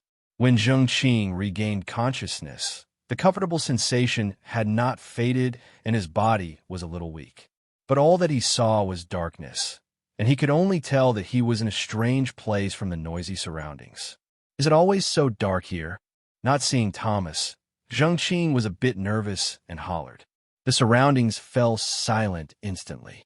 If I were you, my first reaction in a strange place would definitely not be to shout. Thomas's relaxed voice appeared beside him, and the whisper of a spell followed. But no matter what, Zheng Qing could not see his silhouette. With the spell, a sour pain gripped Zheng Qing's eyes, forcing a string of tears. Zheng Qing let out a comfortable, yet pained groan, covered his eyes with his hand, and blinked vigorously twice. Gently, the sunlight streamed through his fingers into Zheng Qing's eyes. Quickly dropping his hand, Zheng Qing saw Thomas putting away a brown notepad, while many people in various exotic costumes were gazing at him curiously. Very good. Thomas's face grew a little pale. He looked tense, but upon seeing Zheng Qing open his eyes, he smiled and said, I've always believed that only wizards are unqualified, not the spells, and it seems my belief is correct. But you didn't tell me to close my eyes. Zheng Qing, wiping his eyes, complained. I thought in doing so, you would have a deeper impression of casting spells safely. This would be very useful for you later on. Thomas solidly patted Zheng Qing's shoulder. He seemed less cautious after getting back to this world, appearing very cool and casual. The crisp suit he was wearing had also turned into a large gray cloak. This must be the market you were talking about. Zheng Qing touched his nose cautiously, adjusted his clothes, and turned his gaze around. The straight hair on top of his head also sprang up again. This is a spacious hall with hundreds of large pillars scattered all over the area, supporting a huge arched dome. Brightly lit shops circled the pillars, each sparkling with a rainbow of different halo-colored lights. The various customers wearing Taoist robes, kasayas, and Confucian dress moved in a never-ending flow. Every now and then there were a few foreigners in large cloaks or glamorous monk's robes. The atmosphere in the hall was lively. This is the gathering place for wizards to do business. It is called the Four Seasons Pavilion, meaning this market is open for 4 seasons throughout the year. There are a total of 9 Four Seasons pavilions in the wizarding world, and mainland China owns 3 of them. The Great Ming Pavilion, the Forbidden City Pavilion, and the Nanjing Pavilion. Thomas was pulling Zheng Qing around, explaining as he walked. This is the Great Ming Pavilion, the closest to your home. You can buy everything listed on your shopping list here. As they spoke, they passed a green post box, and Thomas took out a wallet from his pocket, pulled out a card, and swiped it on a card slot on the side of the post box. Accompanied by a beep-beep sound, a newspaper with a scent of ink was spat out from the mouth on top of the post box. Is this magic? Asked Zheng Qing curiously. This is a vending machine. Thomas shook his head and opened the newspaper. Zheng Qing looked askance in embarrassment and saw a huge headline on the side of the newspaper. Pan-China Wizards Representatives Conference solemnly opened in Ani. GZ delivered an important speech. Below, a dark mass of heads still filled up half of the page. They cast an enormous shadow over a man in the photo who was waving his arms. Luo Zhu clothing, your noble choice. With soothing music, a seductive voice came from a nearby shop. Zheng Qing couldn't help but turn to look. Behind the transparent glass, a handful of stunning models were dancing to the soothing music. The glimpses of their fair skin revealed by the music made Zheng Qing swallow his saliva a few times. Don't come here if you don't have enough power. Thomas was flipping through the newspaper without ever looking up and grunted. Otherwise, you will really understand the meaning of being a businessman. So beautiful. Zheng Qing's eyes were a little blank, and he gave a silly laugh. I'm going to buy some clothes. You will, but not here. Thomas helplessly took out his brown notebook again, lightly tapped Zheng Qing's head and sighed. These guys are getting more and more tricky with their strategies. But they really did put effort into those puppets. Having come back to his senses with a shiver, Zheng Qing no longer dared to look around. He followed behind Thomas obediently, with his hands folded in front of him. This is the place. Thomas pushed Zheng Qing into a bustling small shop. Once inside, give your shopping list to Cloud Mother, and wait here after receiving your clothes. I'll go get other equipment like Dan Ding Jade for you. Before Zheng Qing could say anything, Thomas had turned into stars and disappeared on the spot. Zheng Qing sighed and looked up at the clothing store. Cloud Think Boutique. The name is pretty, but the storefront didn't look very big. Zheng Qing snorted and pushed the door to enter. Compared to the small storefront, the inside of the shop was spacious. Inside the shop, which had a floor space of hundreds of square meters, there were colorful robes and gloves hanging everywhere. The shop was empty. Other than clouds and robes floating all around the room, there were no salespeople and no sound at all. It was eerily quiet. Could be a clothing store opened by ghost? Zheng Qing, who had just come into contact with the world of wizards, was full of fantasies. Welcome to Cloud Think Boutique. A cloud fell from the ceiling in front of Zheng Qing and spat out a few words formed by cloud vapor. Zheng Qing was blankly looking at the cloud, not sure if he should take out his calligraphy pen to write. Next, he remembered the list in his hand, so he stupidly handed it over. The cloud rolled for a moment, forming the face of an old woman, complete with a monocle. Zheng Qing probably understood what Thomas meant by Cloud Mother. Ah, you're a scholarship student. The wrinkly face in front of him suddenly cracked into a smile, like a blooming chrysanthemum flower, and spat out a chain of fancy characters. The material I have for clothes is the most authentic in the shop, and we just happen to have a new batch of aged silkworm silk. As for gloves, how about yellow deerskin? The price is right, and the quality is very good. Zheng Qing nodded repeatedly. Let's get your measurements. After the old woman exhaled these words, she turned into small, delicate clouds. The clouds rolled and folded around Zheng Qing, quickly knitting a robe that fit perfectly. Zheng Qing understood why the shop was so quiet. Stand straight. The cloud spat out a huge exclamation mark. Zheng Qing immediately straightened up, not daring to move. All right, it will take a few more minutes. The cloud-constructed robe changed a few times before leaving Zheng Qing's body and retransformed into the face of an old woman. A freshman? Zheng Qing smiled and nodded. Just feeling your youthful spirit makes me happy. Cloud Mother spat out a string of fancy characters. Scholarship students can receive one free beverage. Would you like green bee or amber light? Zheng Qing tried his hand and pointed to the green bee. Cloud Mother nodded, took her time, floating away, and quickly brought back a cup of light green beverage. You could go outside for a walk and look around. The old woman kindly looked at Zheng Qing, and a string of fancy characters came out like flowing water. Old lady needs to brand symbols on the finished product, which will take some time. Zheng Qing obediently nodded, but he stood idly by with his drink in his hand, looking around, and didn't go out. Customers came, and when the Cloud Think Boutique, quiet and quick. Many people directly bought ready-made robes and cloaks, with very few choosing to customize on the spot. "Why can't I come in?" a rough voice questioned at the door. Zheng Qing turned around and saw a bald, chubby guy with a roast chicken in his hand trying to enter the shop. A dark cloud stopped him. "Food and drink are not allowed in the clothing shop." The dark cloud spat out these standard words. Zheng Qing realized that these clouds could hear sounds. Why can he do it?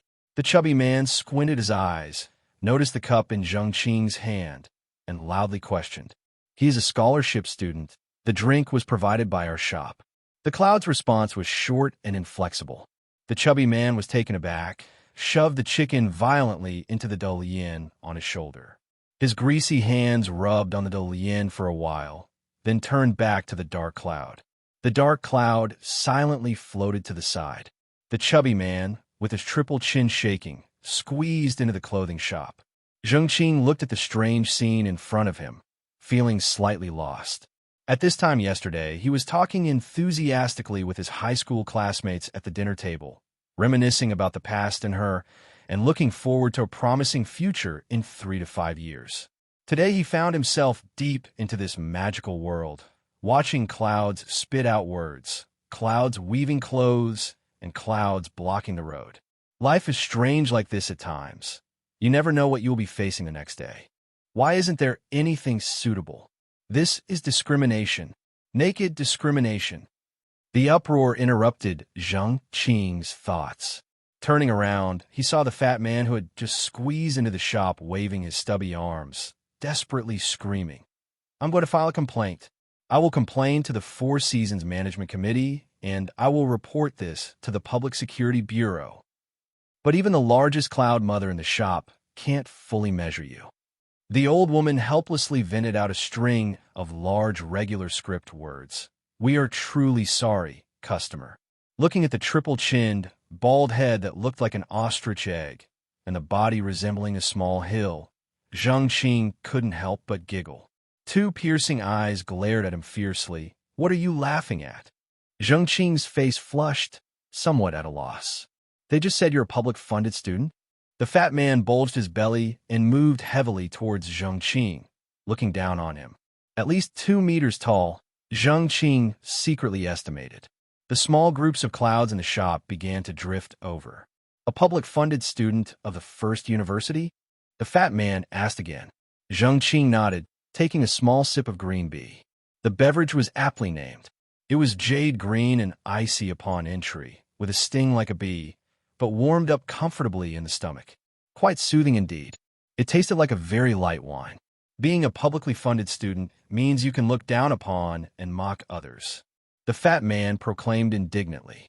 Zheng Qing carefully stepped back, feeling his ears ringing from the loudness. Publicly funded students get to eat for free at the shop?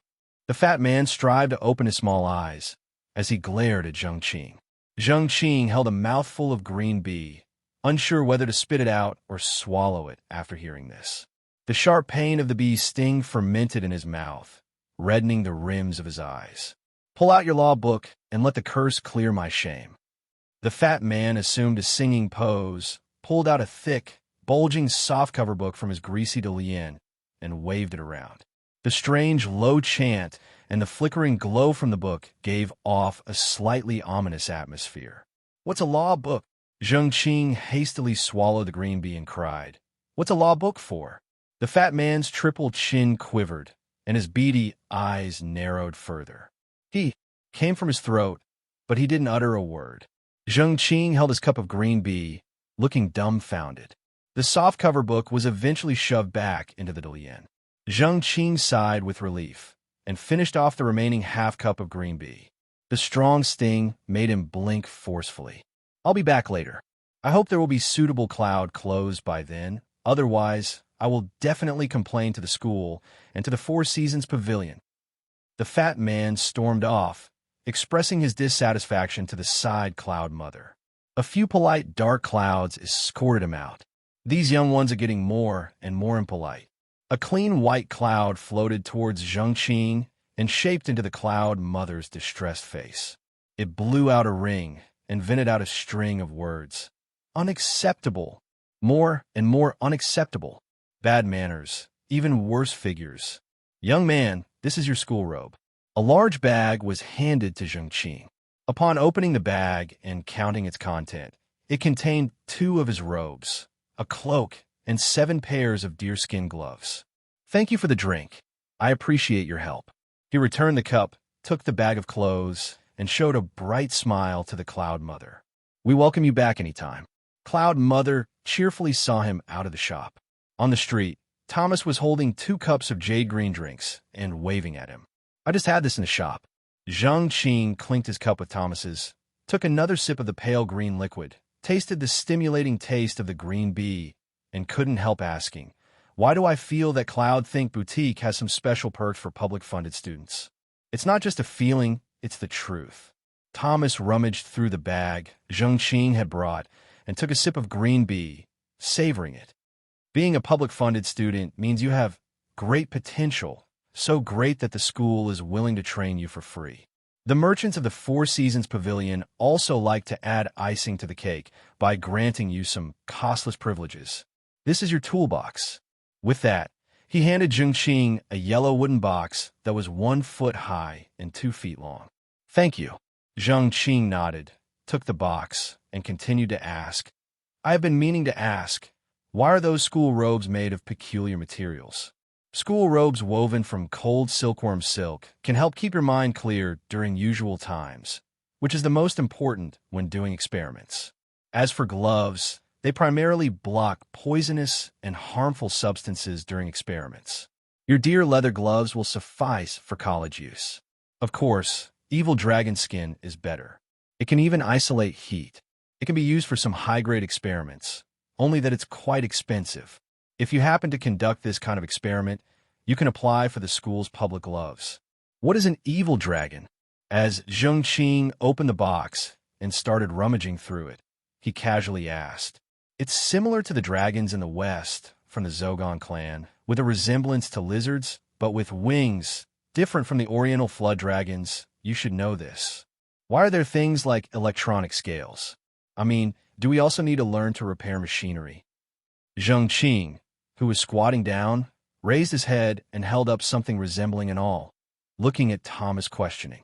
Technology is also a form of ability. Many wizards are great scientists.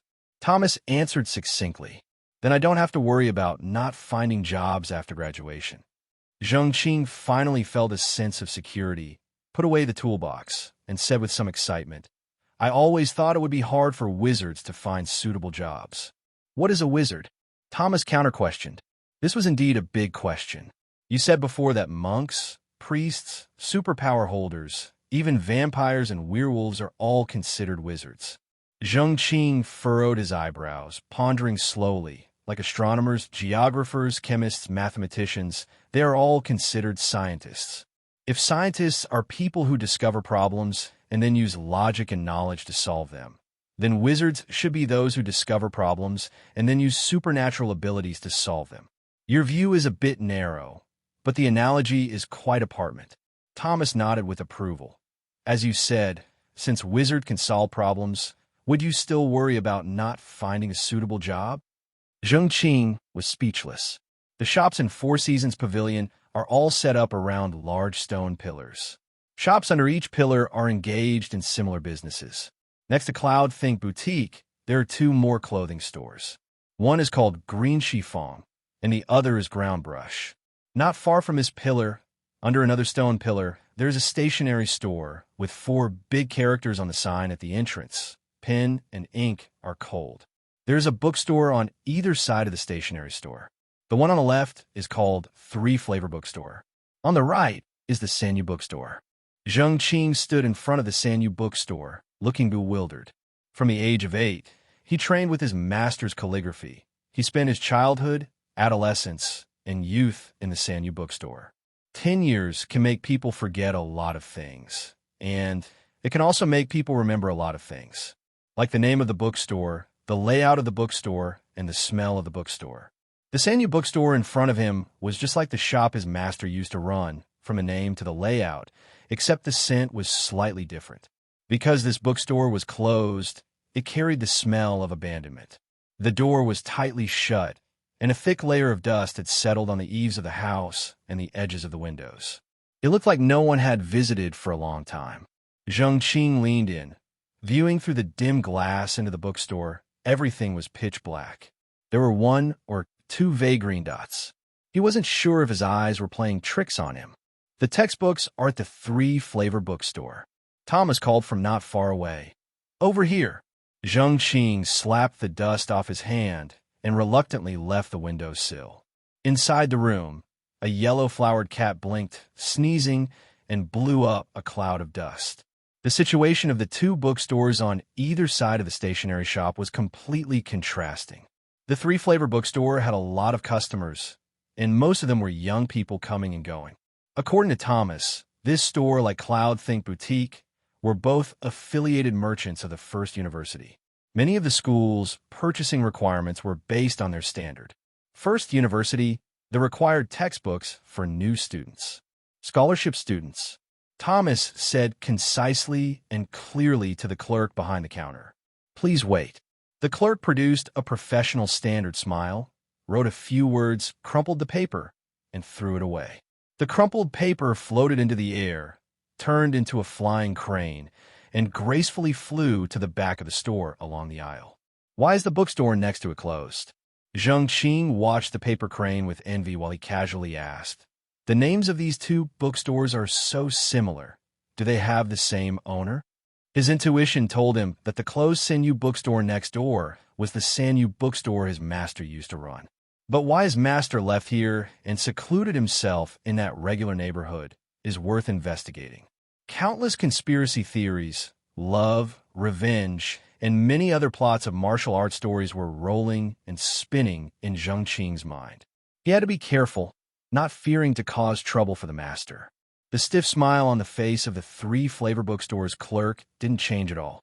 He looked straight ahead and showed no response to Zheng Qing's question. Thomas glanced at him and answered leisurely. Probably the owner was on business. There are so many closed shops in a mall. You should care more about the items on the list that haven't been purchased yet. I still have to drive thousands of miles tonight to fill out the report. Zheng Qing felt that his gaze was profound, quickly extinguishing the desire to continue asking. Here are your things. Please take them. The paper crane flew back to the counter, carrying a paper box. The clerk, with an almost mechanized smile, opened the wooden box and pushed it in front of Thomas. Thomas glanced at it and pulled Zheng Qing in front of the box. Check the list. Zheng Qing took out the list full of book titles and started counting one by one. The Standard Curse of Yao Xiaomi, Emma's Astronomy, Zhang Sima's Basic Runes, Li Qihuang's Potion, Ijiazi's Fortune-Telling, Big History, Carl's Philosophy of Magic. What's this? When he reached the end, Zheng Qing lifted a simply bound book and asked, This is not on the book list. Is it wrongly given? This is the admission guide given to you by the school. Every year, new students get lost in the school or accidentally hurt the kappa in Linzhong Lake. As a result, the veteran students of the Student Union compiled this book to help you avoid detours on campus. Thomas sighed. Although the binding of this book is poor, the information inside is worth reading. Zheng nodded, putting the entering First University into the paper box. Hand over the checklist to the clerk. Thomas instructed. Zheng Qing handed the greenish book list to the clerk with a rigid face. The clerk held the paper up to his eyes widened, and the eyeballs rolled out with a whirl, emitting 2 golden rays, scanning the book list several times. When the book list was returned to his hands, Zheng Qing found that the rows of book titles on it had disappeared. The vanished names were resting safely in the boxes beside him. Don't you have space equipment? Thomas curiously watched Zheng preparing to carry the box away. Couldn't help but ask. You talking about that? I have it. Zheng Qing couldn't help but look around, his face blush. Before, the master wouldn't let me use it casually outside. As he spoke, he reached into his chest and took out that palm-sized gray bag with golden runes, shook the bags opening towards the stacked boxes. The few boxes immediately turned into a stream of light and plunged into the bag. What a gorgeous pouch! The stiff-faced clerk suddenly struck up in a compliment at the side, startling Zheng Qing. He had always thought that these clerks would only mechanically carry out tasks. Before leaving the bookshop, Zheng Qing looked back at the Sanyu bookstore next door. The deserted doorway looked so unique among the hustle and bustle of the Four Seasons Pavilion. He decided to find a master as soon as he went home to clarify. Thomas furrowed his brows, walking slowly at the front, seeming to be pondering something. The two men fell into an oddly quiet atmosphere for a while. It was not until they walked past several pet shops, where the chattering of the small animals in the cages outside broke the silence between them. A thin falcon stood on the roof, eaves looking majestic and proud, looking disdainfully at everything below. Underneath the eaves in a mud nest, a few swallows showed their heads looking around. On the tusk of a nearby carrot, there were a few napping bats. On the wall, two lizards stretched out their long claws, strolling leisurely about. Occasionally, they stuck out their vibrant red tongues, threatening the buzzing flies around them.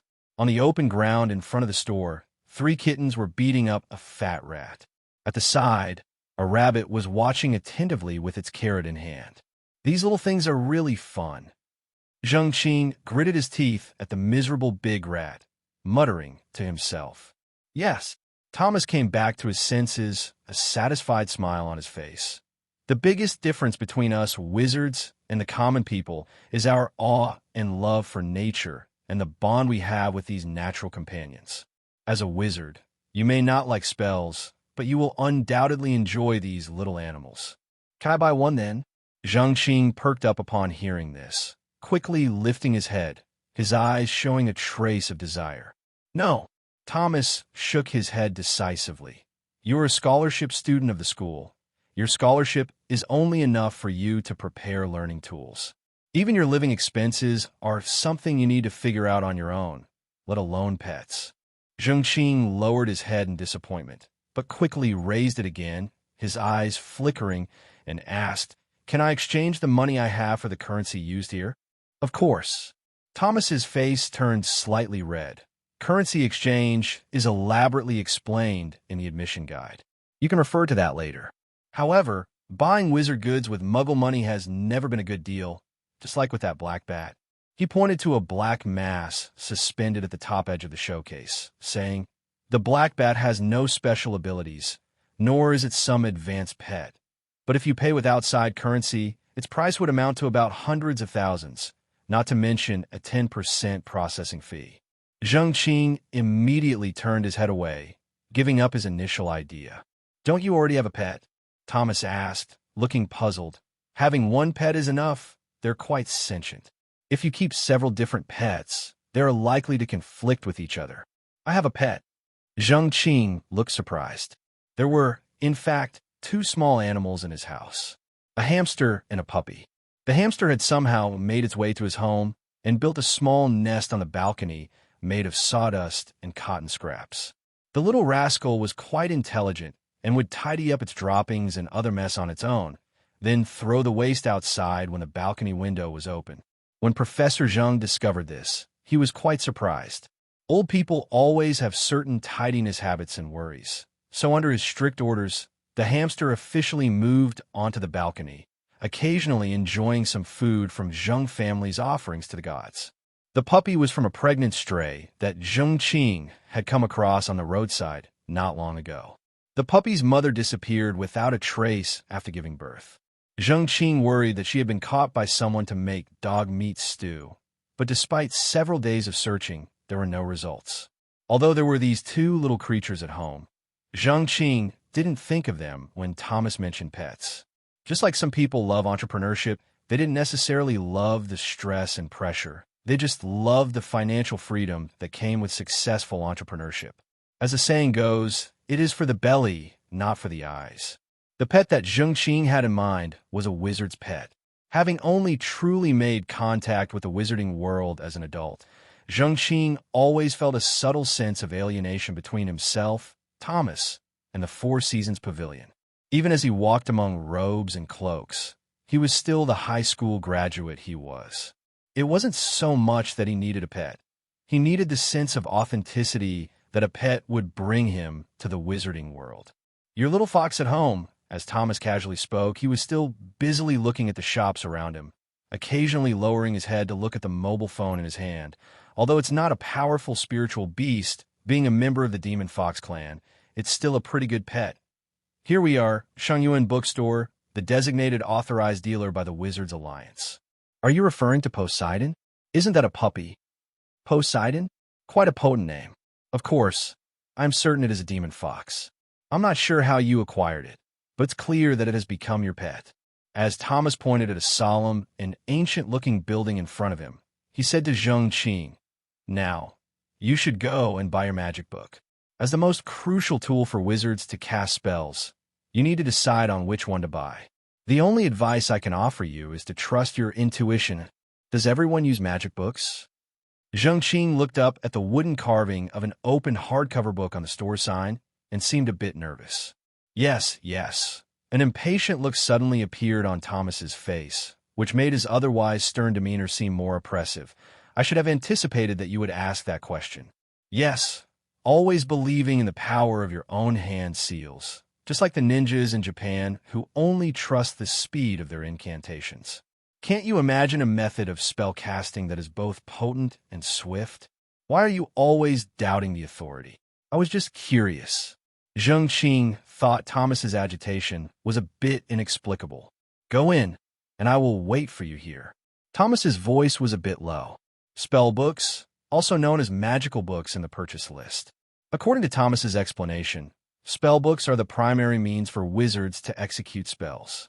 Wizards analyze and transcribe spells into their spell books during their daily studies and experiments. Only when they're invoked by recitation or other means can spells truly reveal their power. To put it in layman's terms, a wizard without a spell book is like a tiger without its teeth.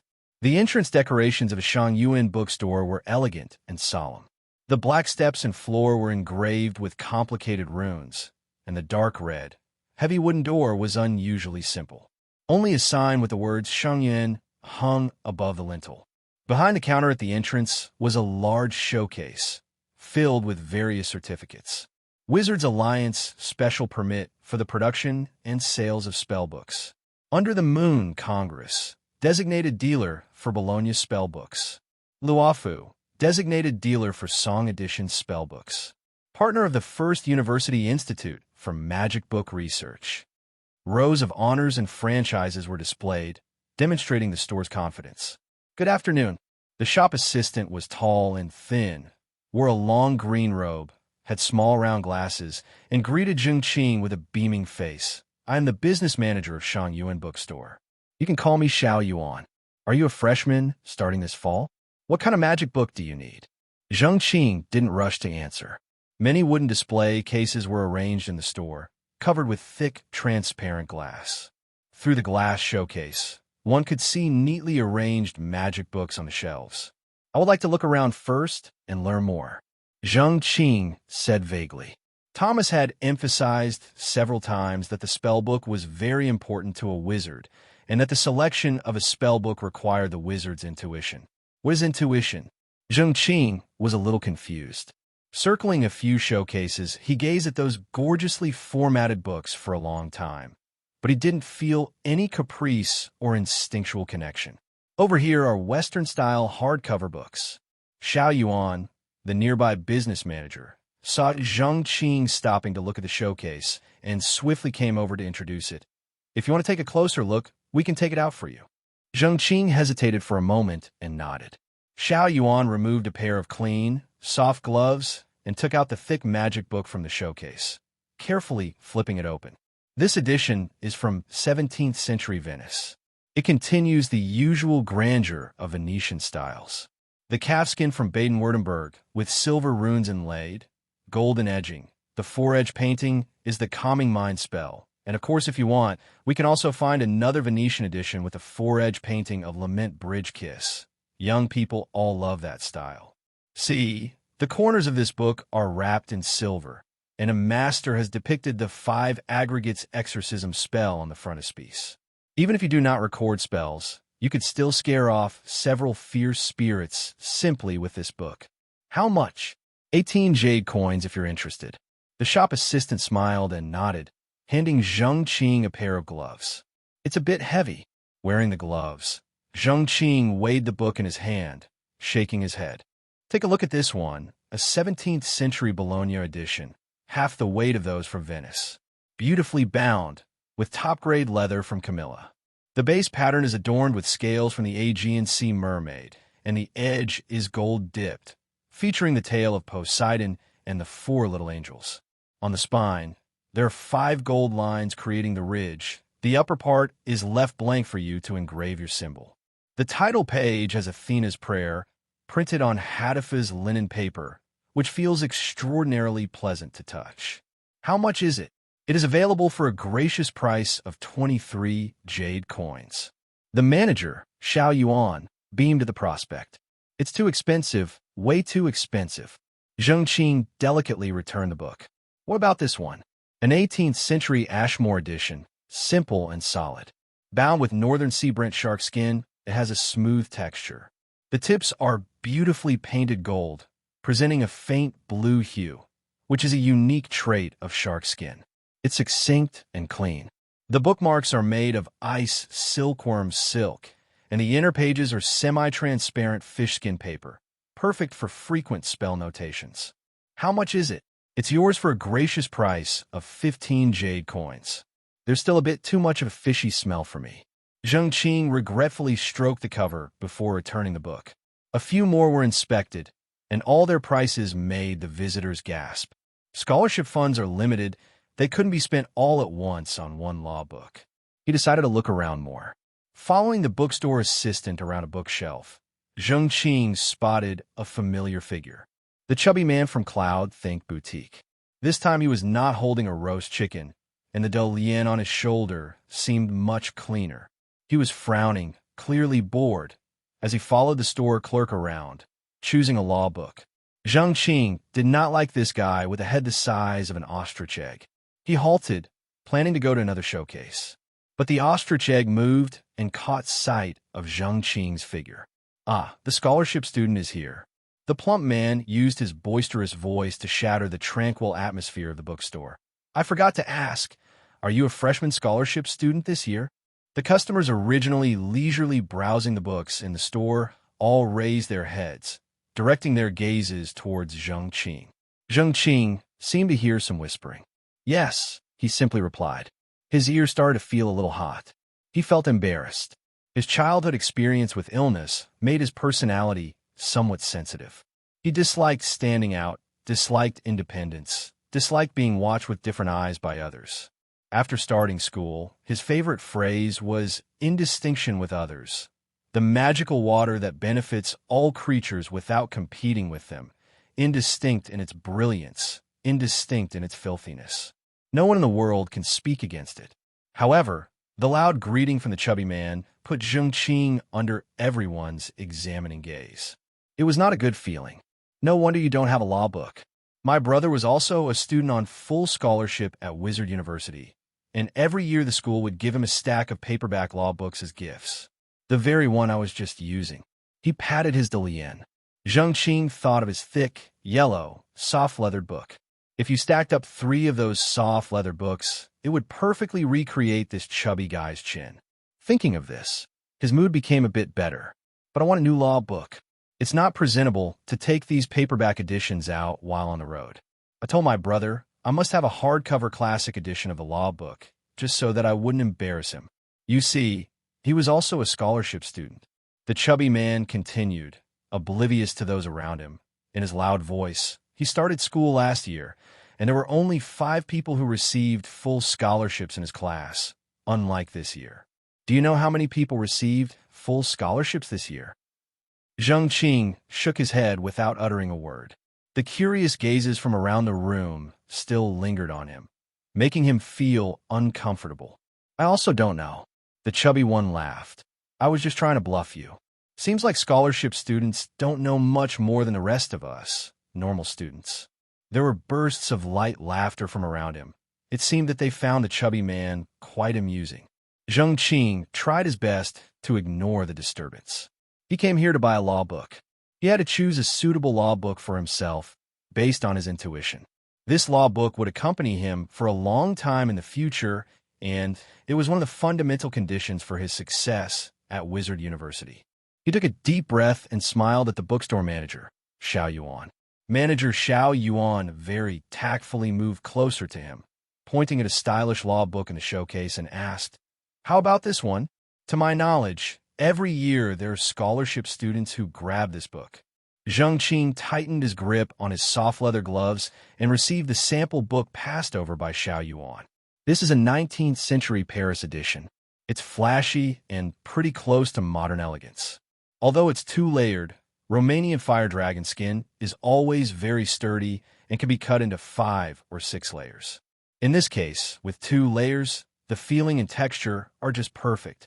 It's also a gold-dipped edge with excerpt from the New Testament. Matthew Gospel, Chapter 7, Enter through the narrow gate. For wide is the gate and broad is the road that leads to destruction, and many enter through it.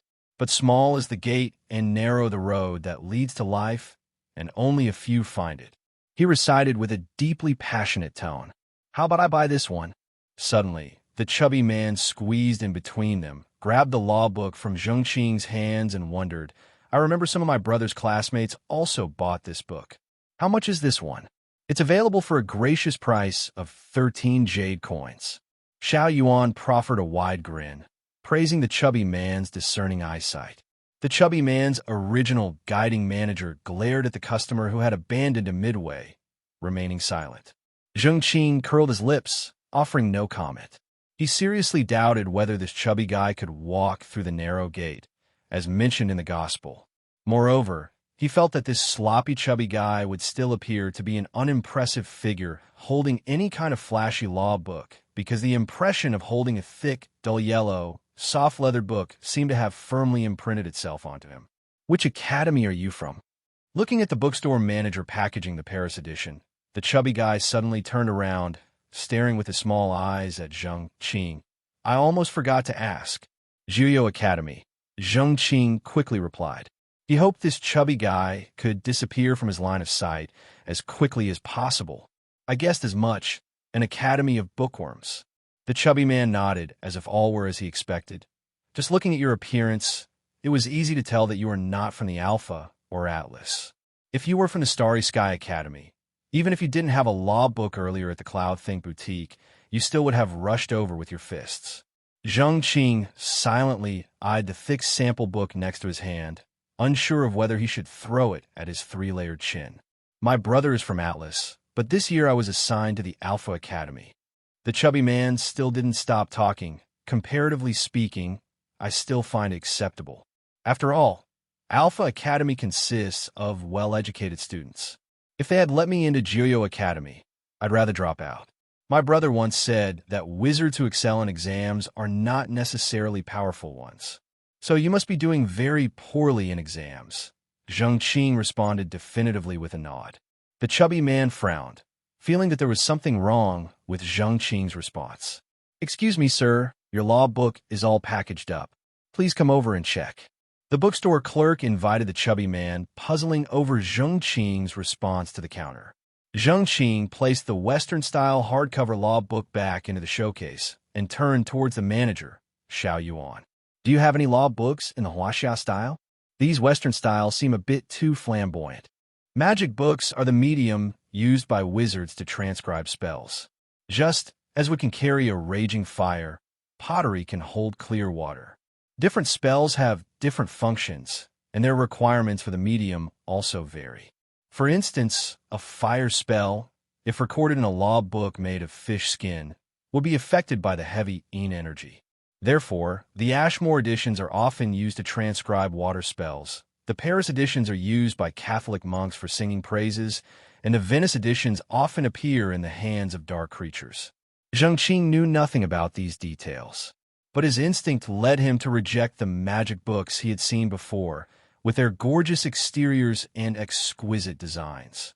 So, after he made his request, Manager Xiao Yuan led him to the Huaxia-style magic book display cabinet. The preaching bamboo slips, 2 feet 4 inches long, made from 1,000-year bitter bamboo, green halo on the coating, bound by 7-color deer leather.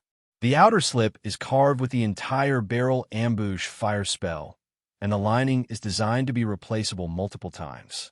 We have included a set of different material linings, including mulberry paper, shoe mountain silk, double-layer fox fur, gold and silver pieces, and so on.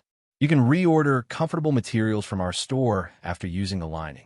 In this one, a Han and Tang Dynasty silk book, 5 feet 3 inches long, 1 foot 8 inches wide, made from 1,000-year amber silkworm silk, beautifully soft silk with delicate and bright luster. The scroll is Ryukyu rosewood, warm to the touch, with a naturally refreshing aroma. The bottom of the scroll is carved with the spell, light comes from the east, and light comes from the moon, so it doesn't affect the use of the magic book even in the dark. There is also the Song Edition magic book, with a simple yet elegant style and meticulously selected materials. From the threading to the binding, it embodies the historical flavor of the East. What type do you like, sir? The bookstore manager displayed and explained those Huaxia-style law books one by one. Ever since the three-chinned fat man exposed Zheng Qing's identity as a scholarship student, manager Xiao Yuan's attitude became even friendlier. What's the price? Although his purse was thin, Zheng Qing was keen to broaden his horizons and gain knowledge. He changed his soft leather gloves to white fine linen gloves. The bookstore also thoughtfully provided a monocle lens for him to meticulously examine the patina on the bamboo slips, the texture on the silk, and the head and tail of the song bindings. The price of the pre-chined bamboo slips starts at 15 jade coins, depending on the lining configurations. The price of the Han and Tang Dynasty silk book starts at 10 jade coins, as the scroll can be replaced. The Song Edition book is 5 jade coins with uniform pricing. What type of magic book sells the most? The University Standard Edition, with a top-layer deerskin cover, silk divine bookmark ribbon, brass inlaid characters and corners, blank title page, mulberry paper, Seiyuan manager replied quickly.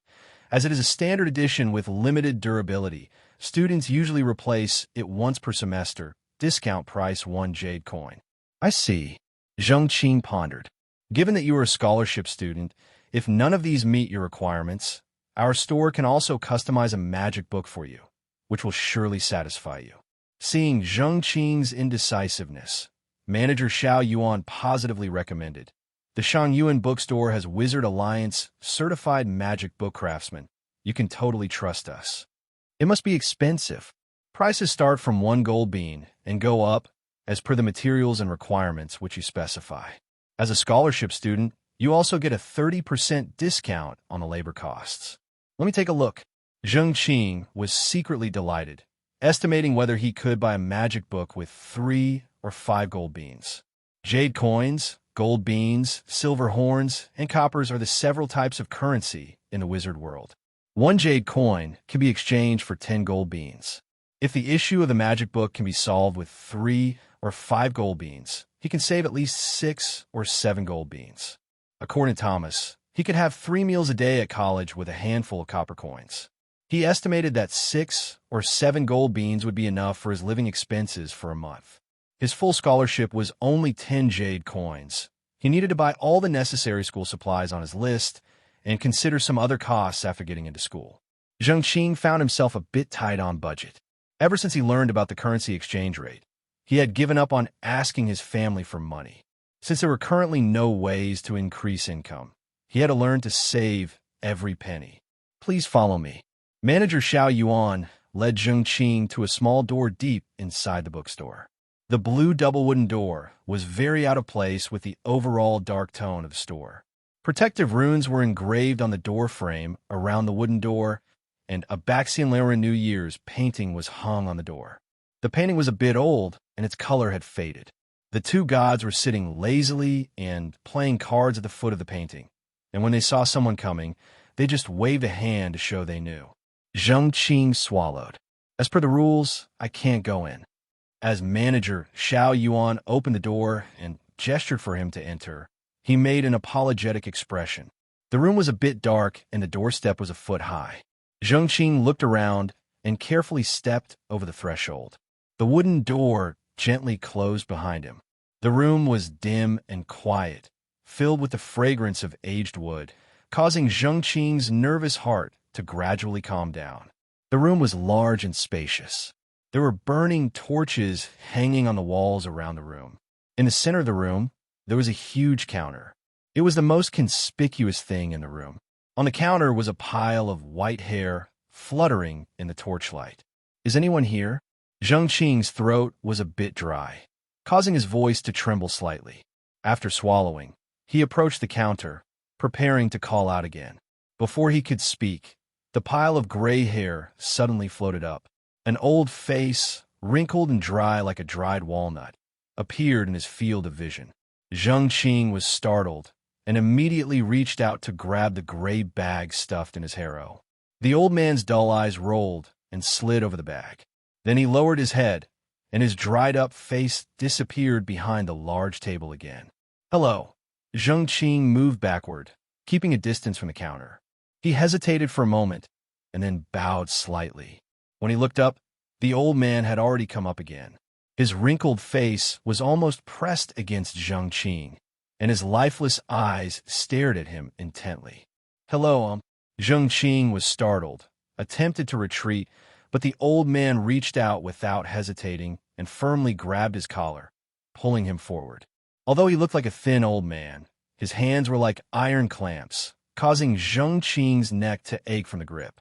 Yes, I understand." Before Zheng Qing could speak, the airy voice of the old man began to echo in the quiet room. "A powerful soul, very powerful, although chaotic and complex. It contains a pure essence. I've never seen such a powerful soul. I've never felt anything like this. Don't worry, I have everything prepared. You will have a powerful wizard book." What a sensation this is. The old man's dried and wrinkled face scrunched together, his small eyes disappearing into the deep lines on his face. Zheng Qing is horrified to find that his entire body is bound by an inexplicable force, rendering him immobile. He can't move a finger. His eyelids won't blink. Even his breath was frozen. Except for the ticking pocket watch over his heart, it seemed that his only thoughts were slowly flowing. A heavy, surging, mad, explosive, overwhelming power. Suddenly, the old man's pitch-black eyes devoid of any whites pop open. He murmurs in a whisper, like millions of people shouting together, like millions of hearts trembling in unison. I'm unsure of what material could contain it. He picked up a small mallet sitting next to him and struck a bronze bell on the table. Ding! The bell's euphonious gong resonated in this enclosed room. With the sound of the bell, palm-sized pixies, emanating green light, flew out from the depth of the house. They arranged themselves in an orderly manner, stacking volumes of well-tanned leather scrolls onto the table. A mischievous pixie, after placing down the leather, flutters her wings to Zheng Qing's face, curiously studying this stranger. She's wearing a dress made of gauze, tiny bells attached to her arm emanating a shiny silver light. Her wide, black eyes flicker, and the thin antenna on her head sways alongside her. She let out a pleasant and joyful sound. Her hand playfully pulled at the facial hair on Zheng Qing's face. Her hand is icy cold, painfully yanked at his hair. Zheng Qing felt that his head seemed to gain some mobility and blinked his eyes in an experiment.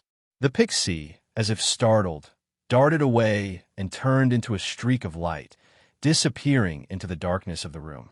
Zheng Qing realized he still couldn't speak. He scrunched up his brows, narrowed his eyes, and flared his nostrils, directing a feigned annoyance towards the ancient man seated behind the table. The old man is squinting, his gaunt hands gingerly gliding over the array of leather, silently assessing the materials before him.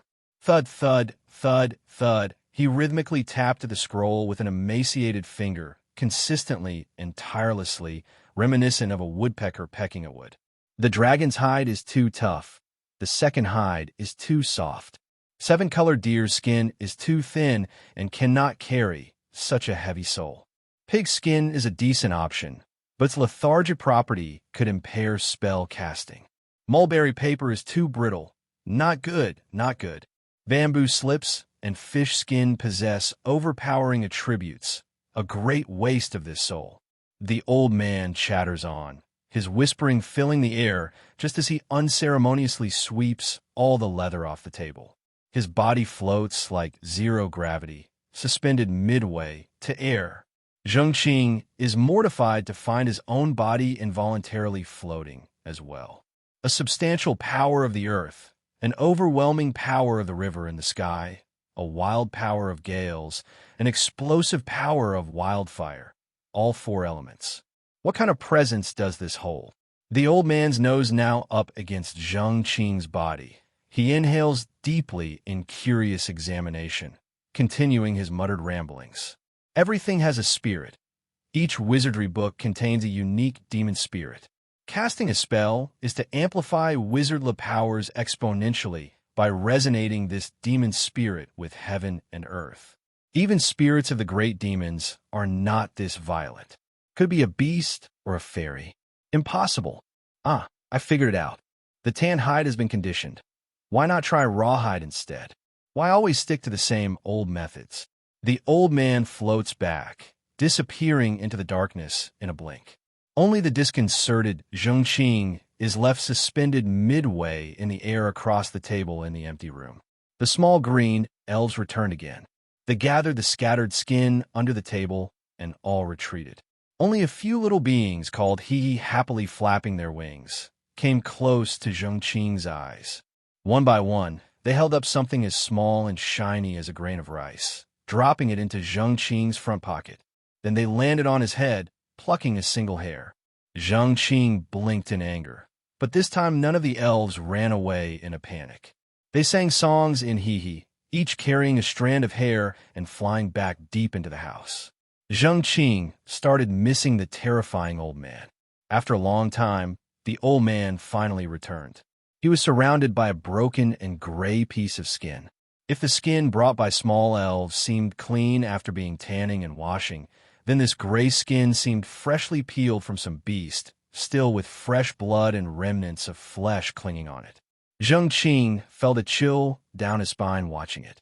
The old man snapped his fingers, and Zheng Qing was alarmed to feel a sharp pain in his right hand, which then stretched out involuntarily. Droplets of bright red blood seeped from his fingertips. "Press it here," the old man ordered with a cold, emotionless voice. Zheng Qing realized he could move his upper body again. He gritted his teeth and pressed his bleeding right hand onto the gray skin.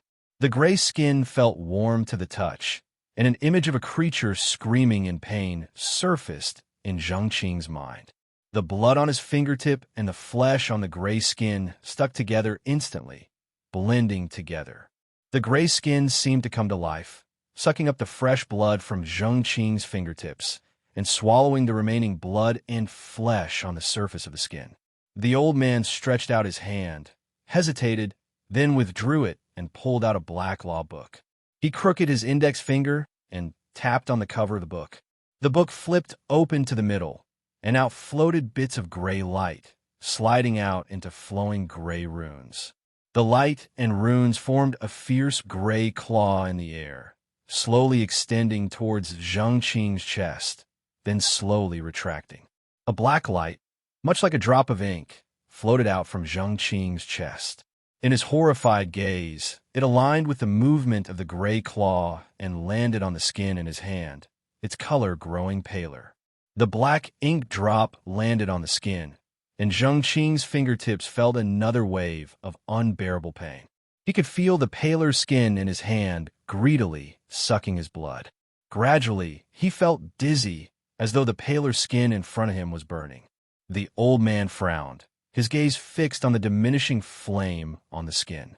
He finally couldn't resist anymore, and extended his skeletal finger to prod Zheng Qing's chest. Dong, dong, dong, dong. It sounded like someone was beating a drum beside him, which jolted Zheng Qing back to reality. He felt his heart in his chest pounding crazily. Waves of fresh blood flowed into Zheng Qing's right arm, then through his fingertips into the burning piece of skin. The flame on it glowed bright again. Not until Zheng Qing's face was pale again and his heartbeat grew irregular and weaker did the skin gradually stop sucking blood. The flame dancing on the skin gradually extinguished as well. "Almost done," You should try it. The old man watched as the flame slowly died out, prompting Zheng Qing. Zheng Qing looked at him blankly, and in his dazed thought, how exactly does one try a piece of hide? Aren't spell books supposed to look like, well, books? Could it be that my spell book is special, crafted from a bee skin roll? The soft hide hovered in midair, twisting itself into the form of a bee skin roll. It twirled around twice, then splayed out again, reverting back to a flat piece of skin. This piece of skin seems to dislike being a bee skin roll. Zheng Qing was startled by his own thought. He felt dizzy, most likely from losing too much blood.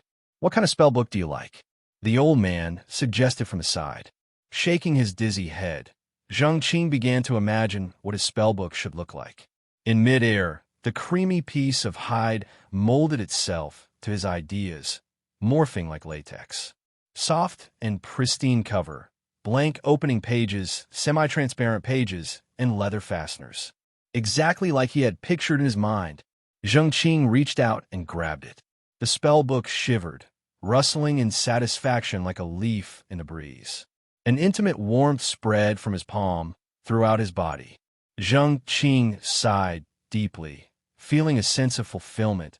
His whole body relaxed, and he slowly sank to the ground. A fine bare book. The old man nodded in approval. A wizard without imagination is no wizard at all.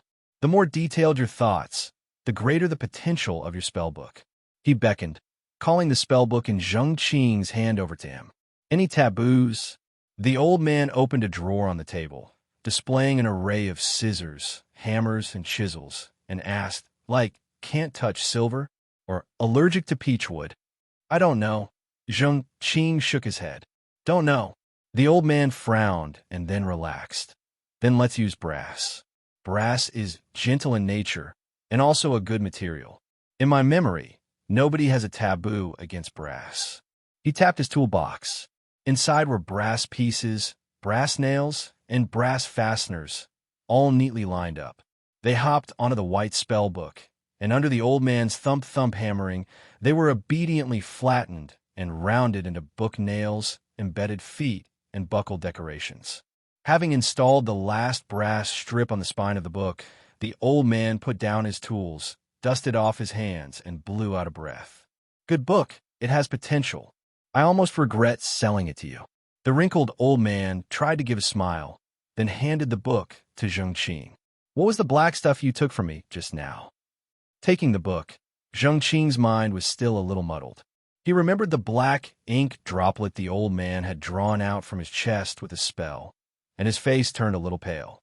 Wasn't it the demon spirit you brought? The old man dropped his unsuccessful smile and frowned. Give me the invoice from the front desk. Zheng Qing hesitated, then quickly handed over the green book list. A new student? The old man widened his eyes as he looked at the green paper in front of him. His pitch-black eyes became even more frightening. Are you a freshman of the first college? The kind that gets a scholarship? Yes. Zheng Qing blinked. A peculiar thought floated in his mind, and he nodded weakly. Then one gold bean will do.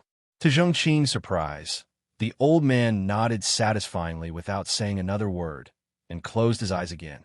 You scholarship students lurking in my pitch-black workshop, are you drawn in by the bottom line of one gold bean?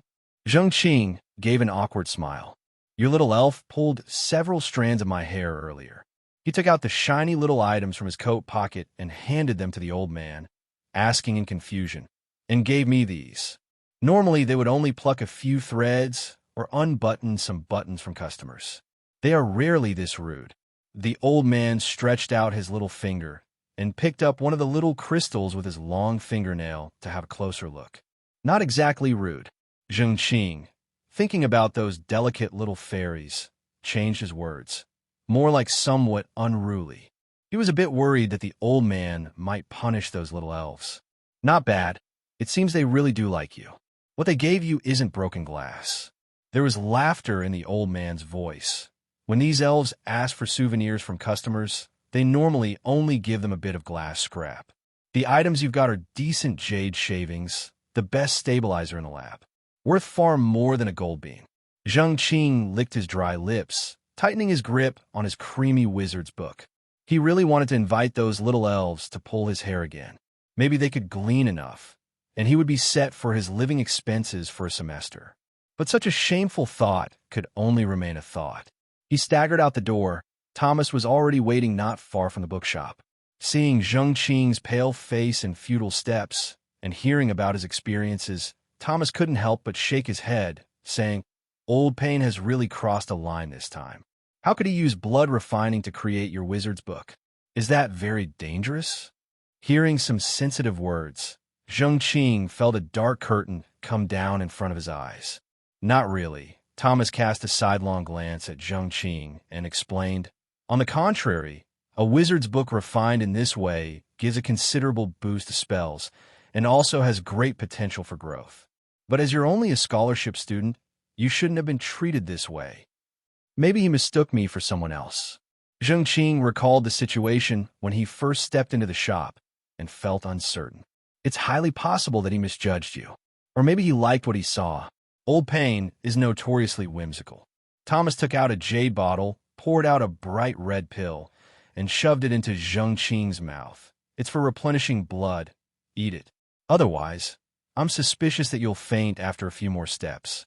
The interviewer really isn't my cup of tea. It's too demanding." He clapped his spell book, leaving a sphere of clear water at Zheng Qing's mouth. The red pill entered his mouth.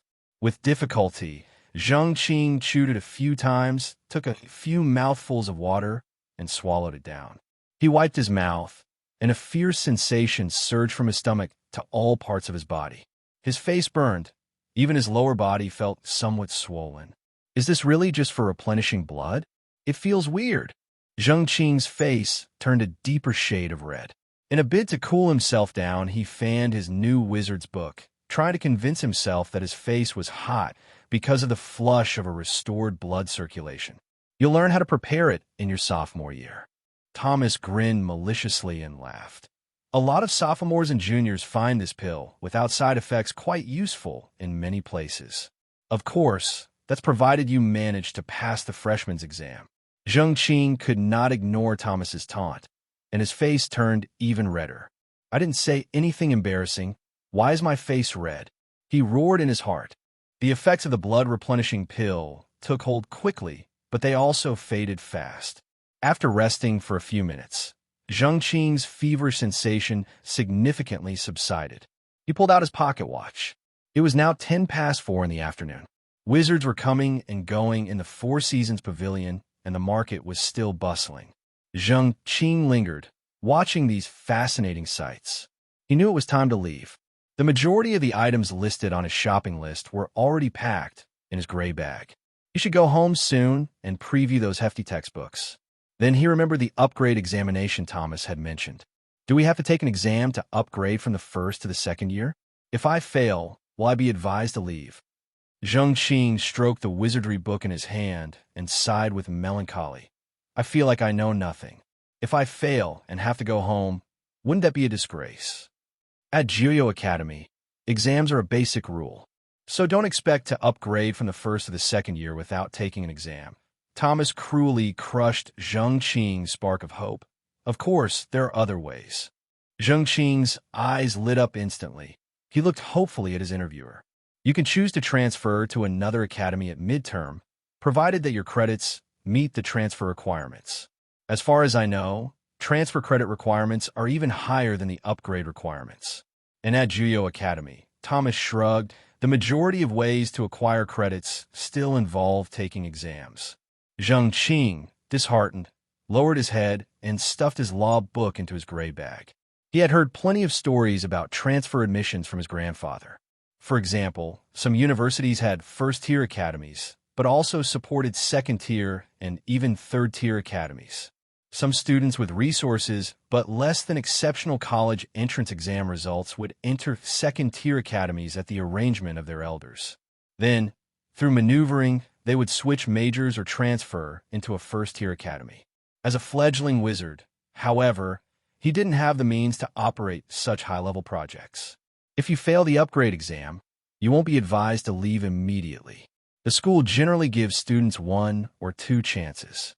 Of course, Such retained students will be required to achieve slightly higher credits when taking the upgrade exam the following year. I heard there's a student named Nicholas at Juyo Academy that has remained a first-year student for 3 years. Zheng Qing clicked his tongue. Failing an exam was already embarrassing enough. He couldn't fathom the courage required to re-enroll, face the cuckold stares and whispers, and to sit side by side with younger students for learning.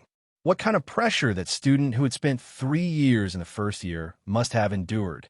"I detest onlookers," he muttered. "It's like watching a monkey show." "I asked you before, what is a wizard?" Thomas halted and stared at Zheng Qing with his emerald-colored eyes, appearing very serious. "You said, those who solve problems using supernatural powers. It's a good understanding, but not enough.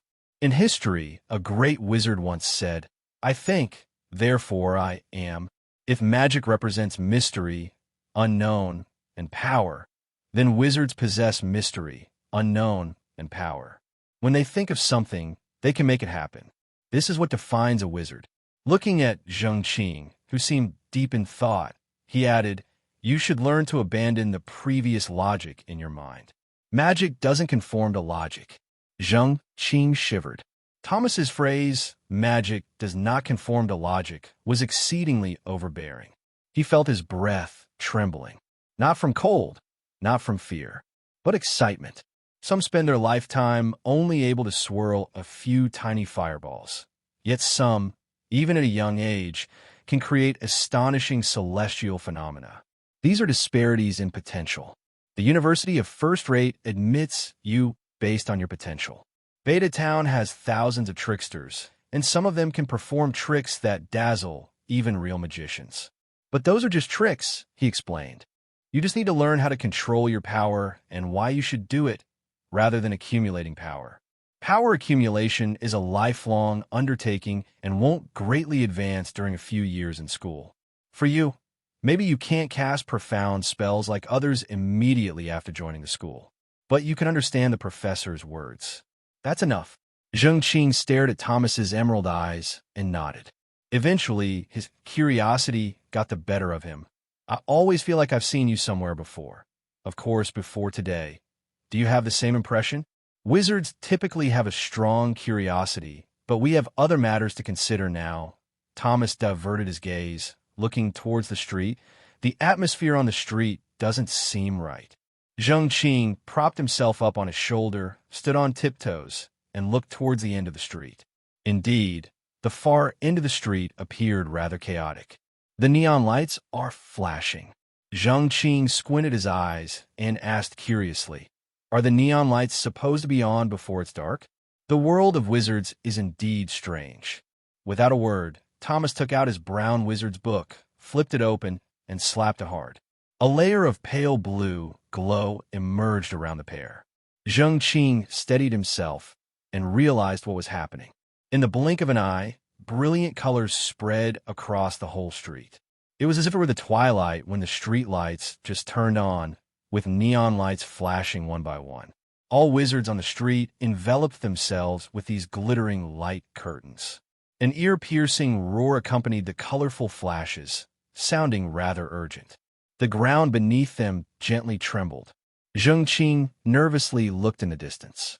A pair of scarlet eyes was exceptionally eye-catching on the brightly illuminated street. Pigs are usually peaceful animals. They're accustomed to piling up lazily and enjoying the warm sunlight after they have eaten and drunk their fill.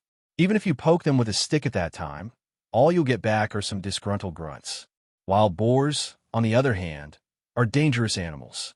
Canny hunters always say, first fear the boar, then the bear, and then the tiger. Wild boars have thick skin and solid flesh. They are incredibly strong, but also reckless and impulsive. When dealing with cautious tigers, hunters could think of ways to outwit them. When dealing with the reckless boars, there weren't many good options. If you accidentally provoke them, these sensitive and stubborn creatures might chase you over 4 or 5 hills. When he was young, Zheng Qing spent some time each summer with his teacher in the mountains. He heard the hunters in the mountains talking about how dreadful wild boars were, which left a deep impression on him. He had never seen an enraged wild boar. But with the influence of years of watching television documentaries, he suspected that the creature roaring and rampaging on the street of Four Seasons Pavilion was an enraged wild boar. Rage is an irritable state. Zheng Qing had calmed an enraged running bull before. The best way to deal with them is to calm them down. He took out a stack of yellow talisman paper from his gray bag. The Calm Heart Talisman, specifically for calming the mind. It is the cure for all kinds of restlessness, irritability, and dissatisfaction. This was the talisman that Zheng Qing was best at creating. When he got annoyed practicing his calligraphy, he would stick one on his forehead, and it always helped. Back in the mountains, to subdue the raging bull, it only cost him 3 talismans.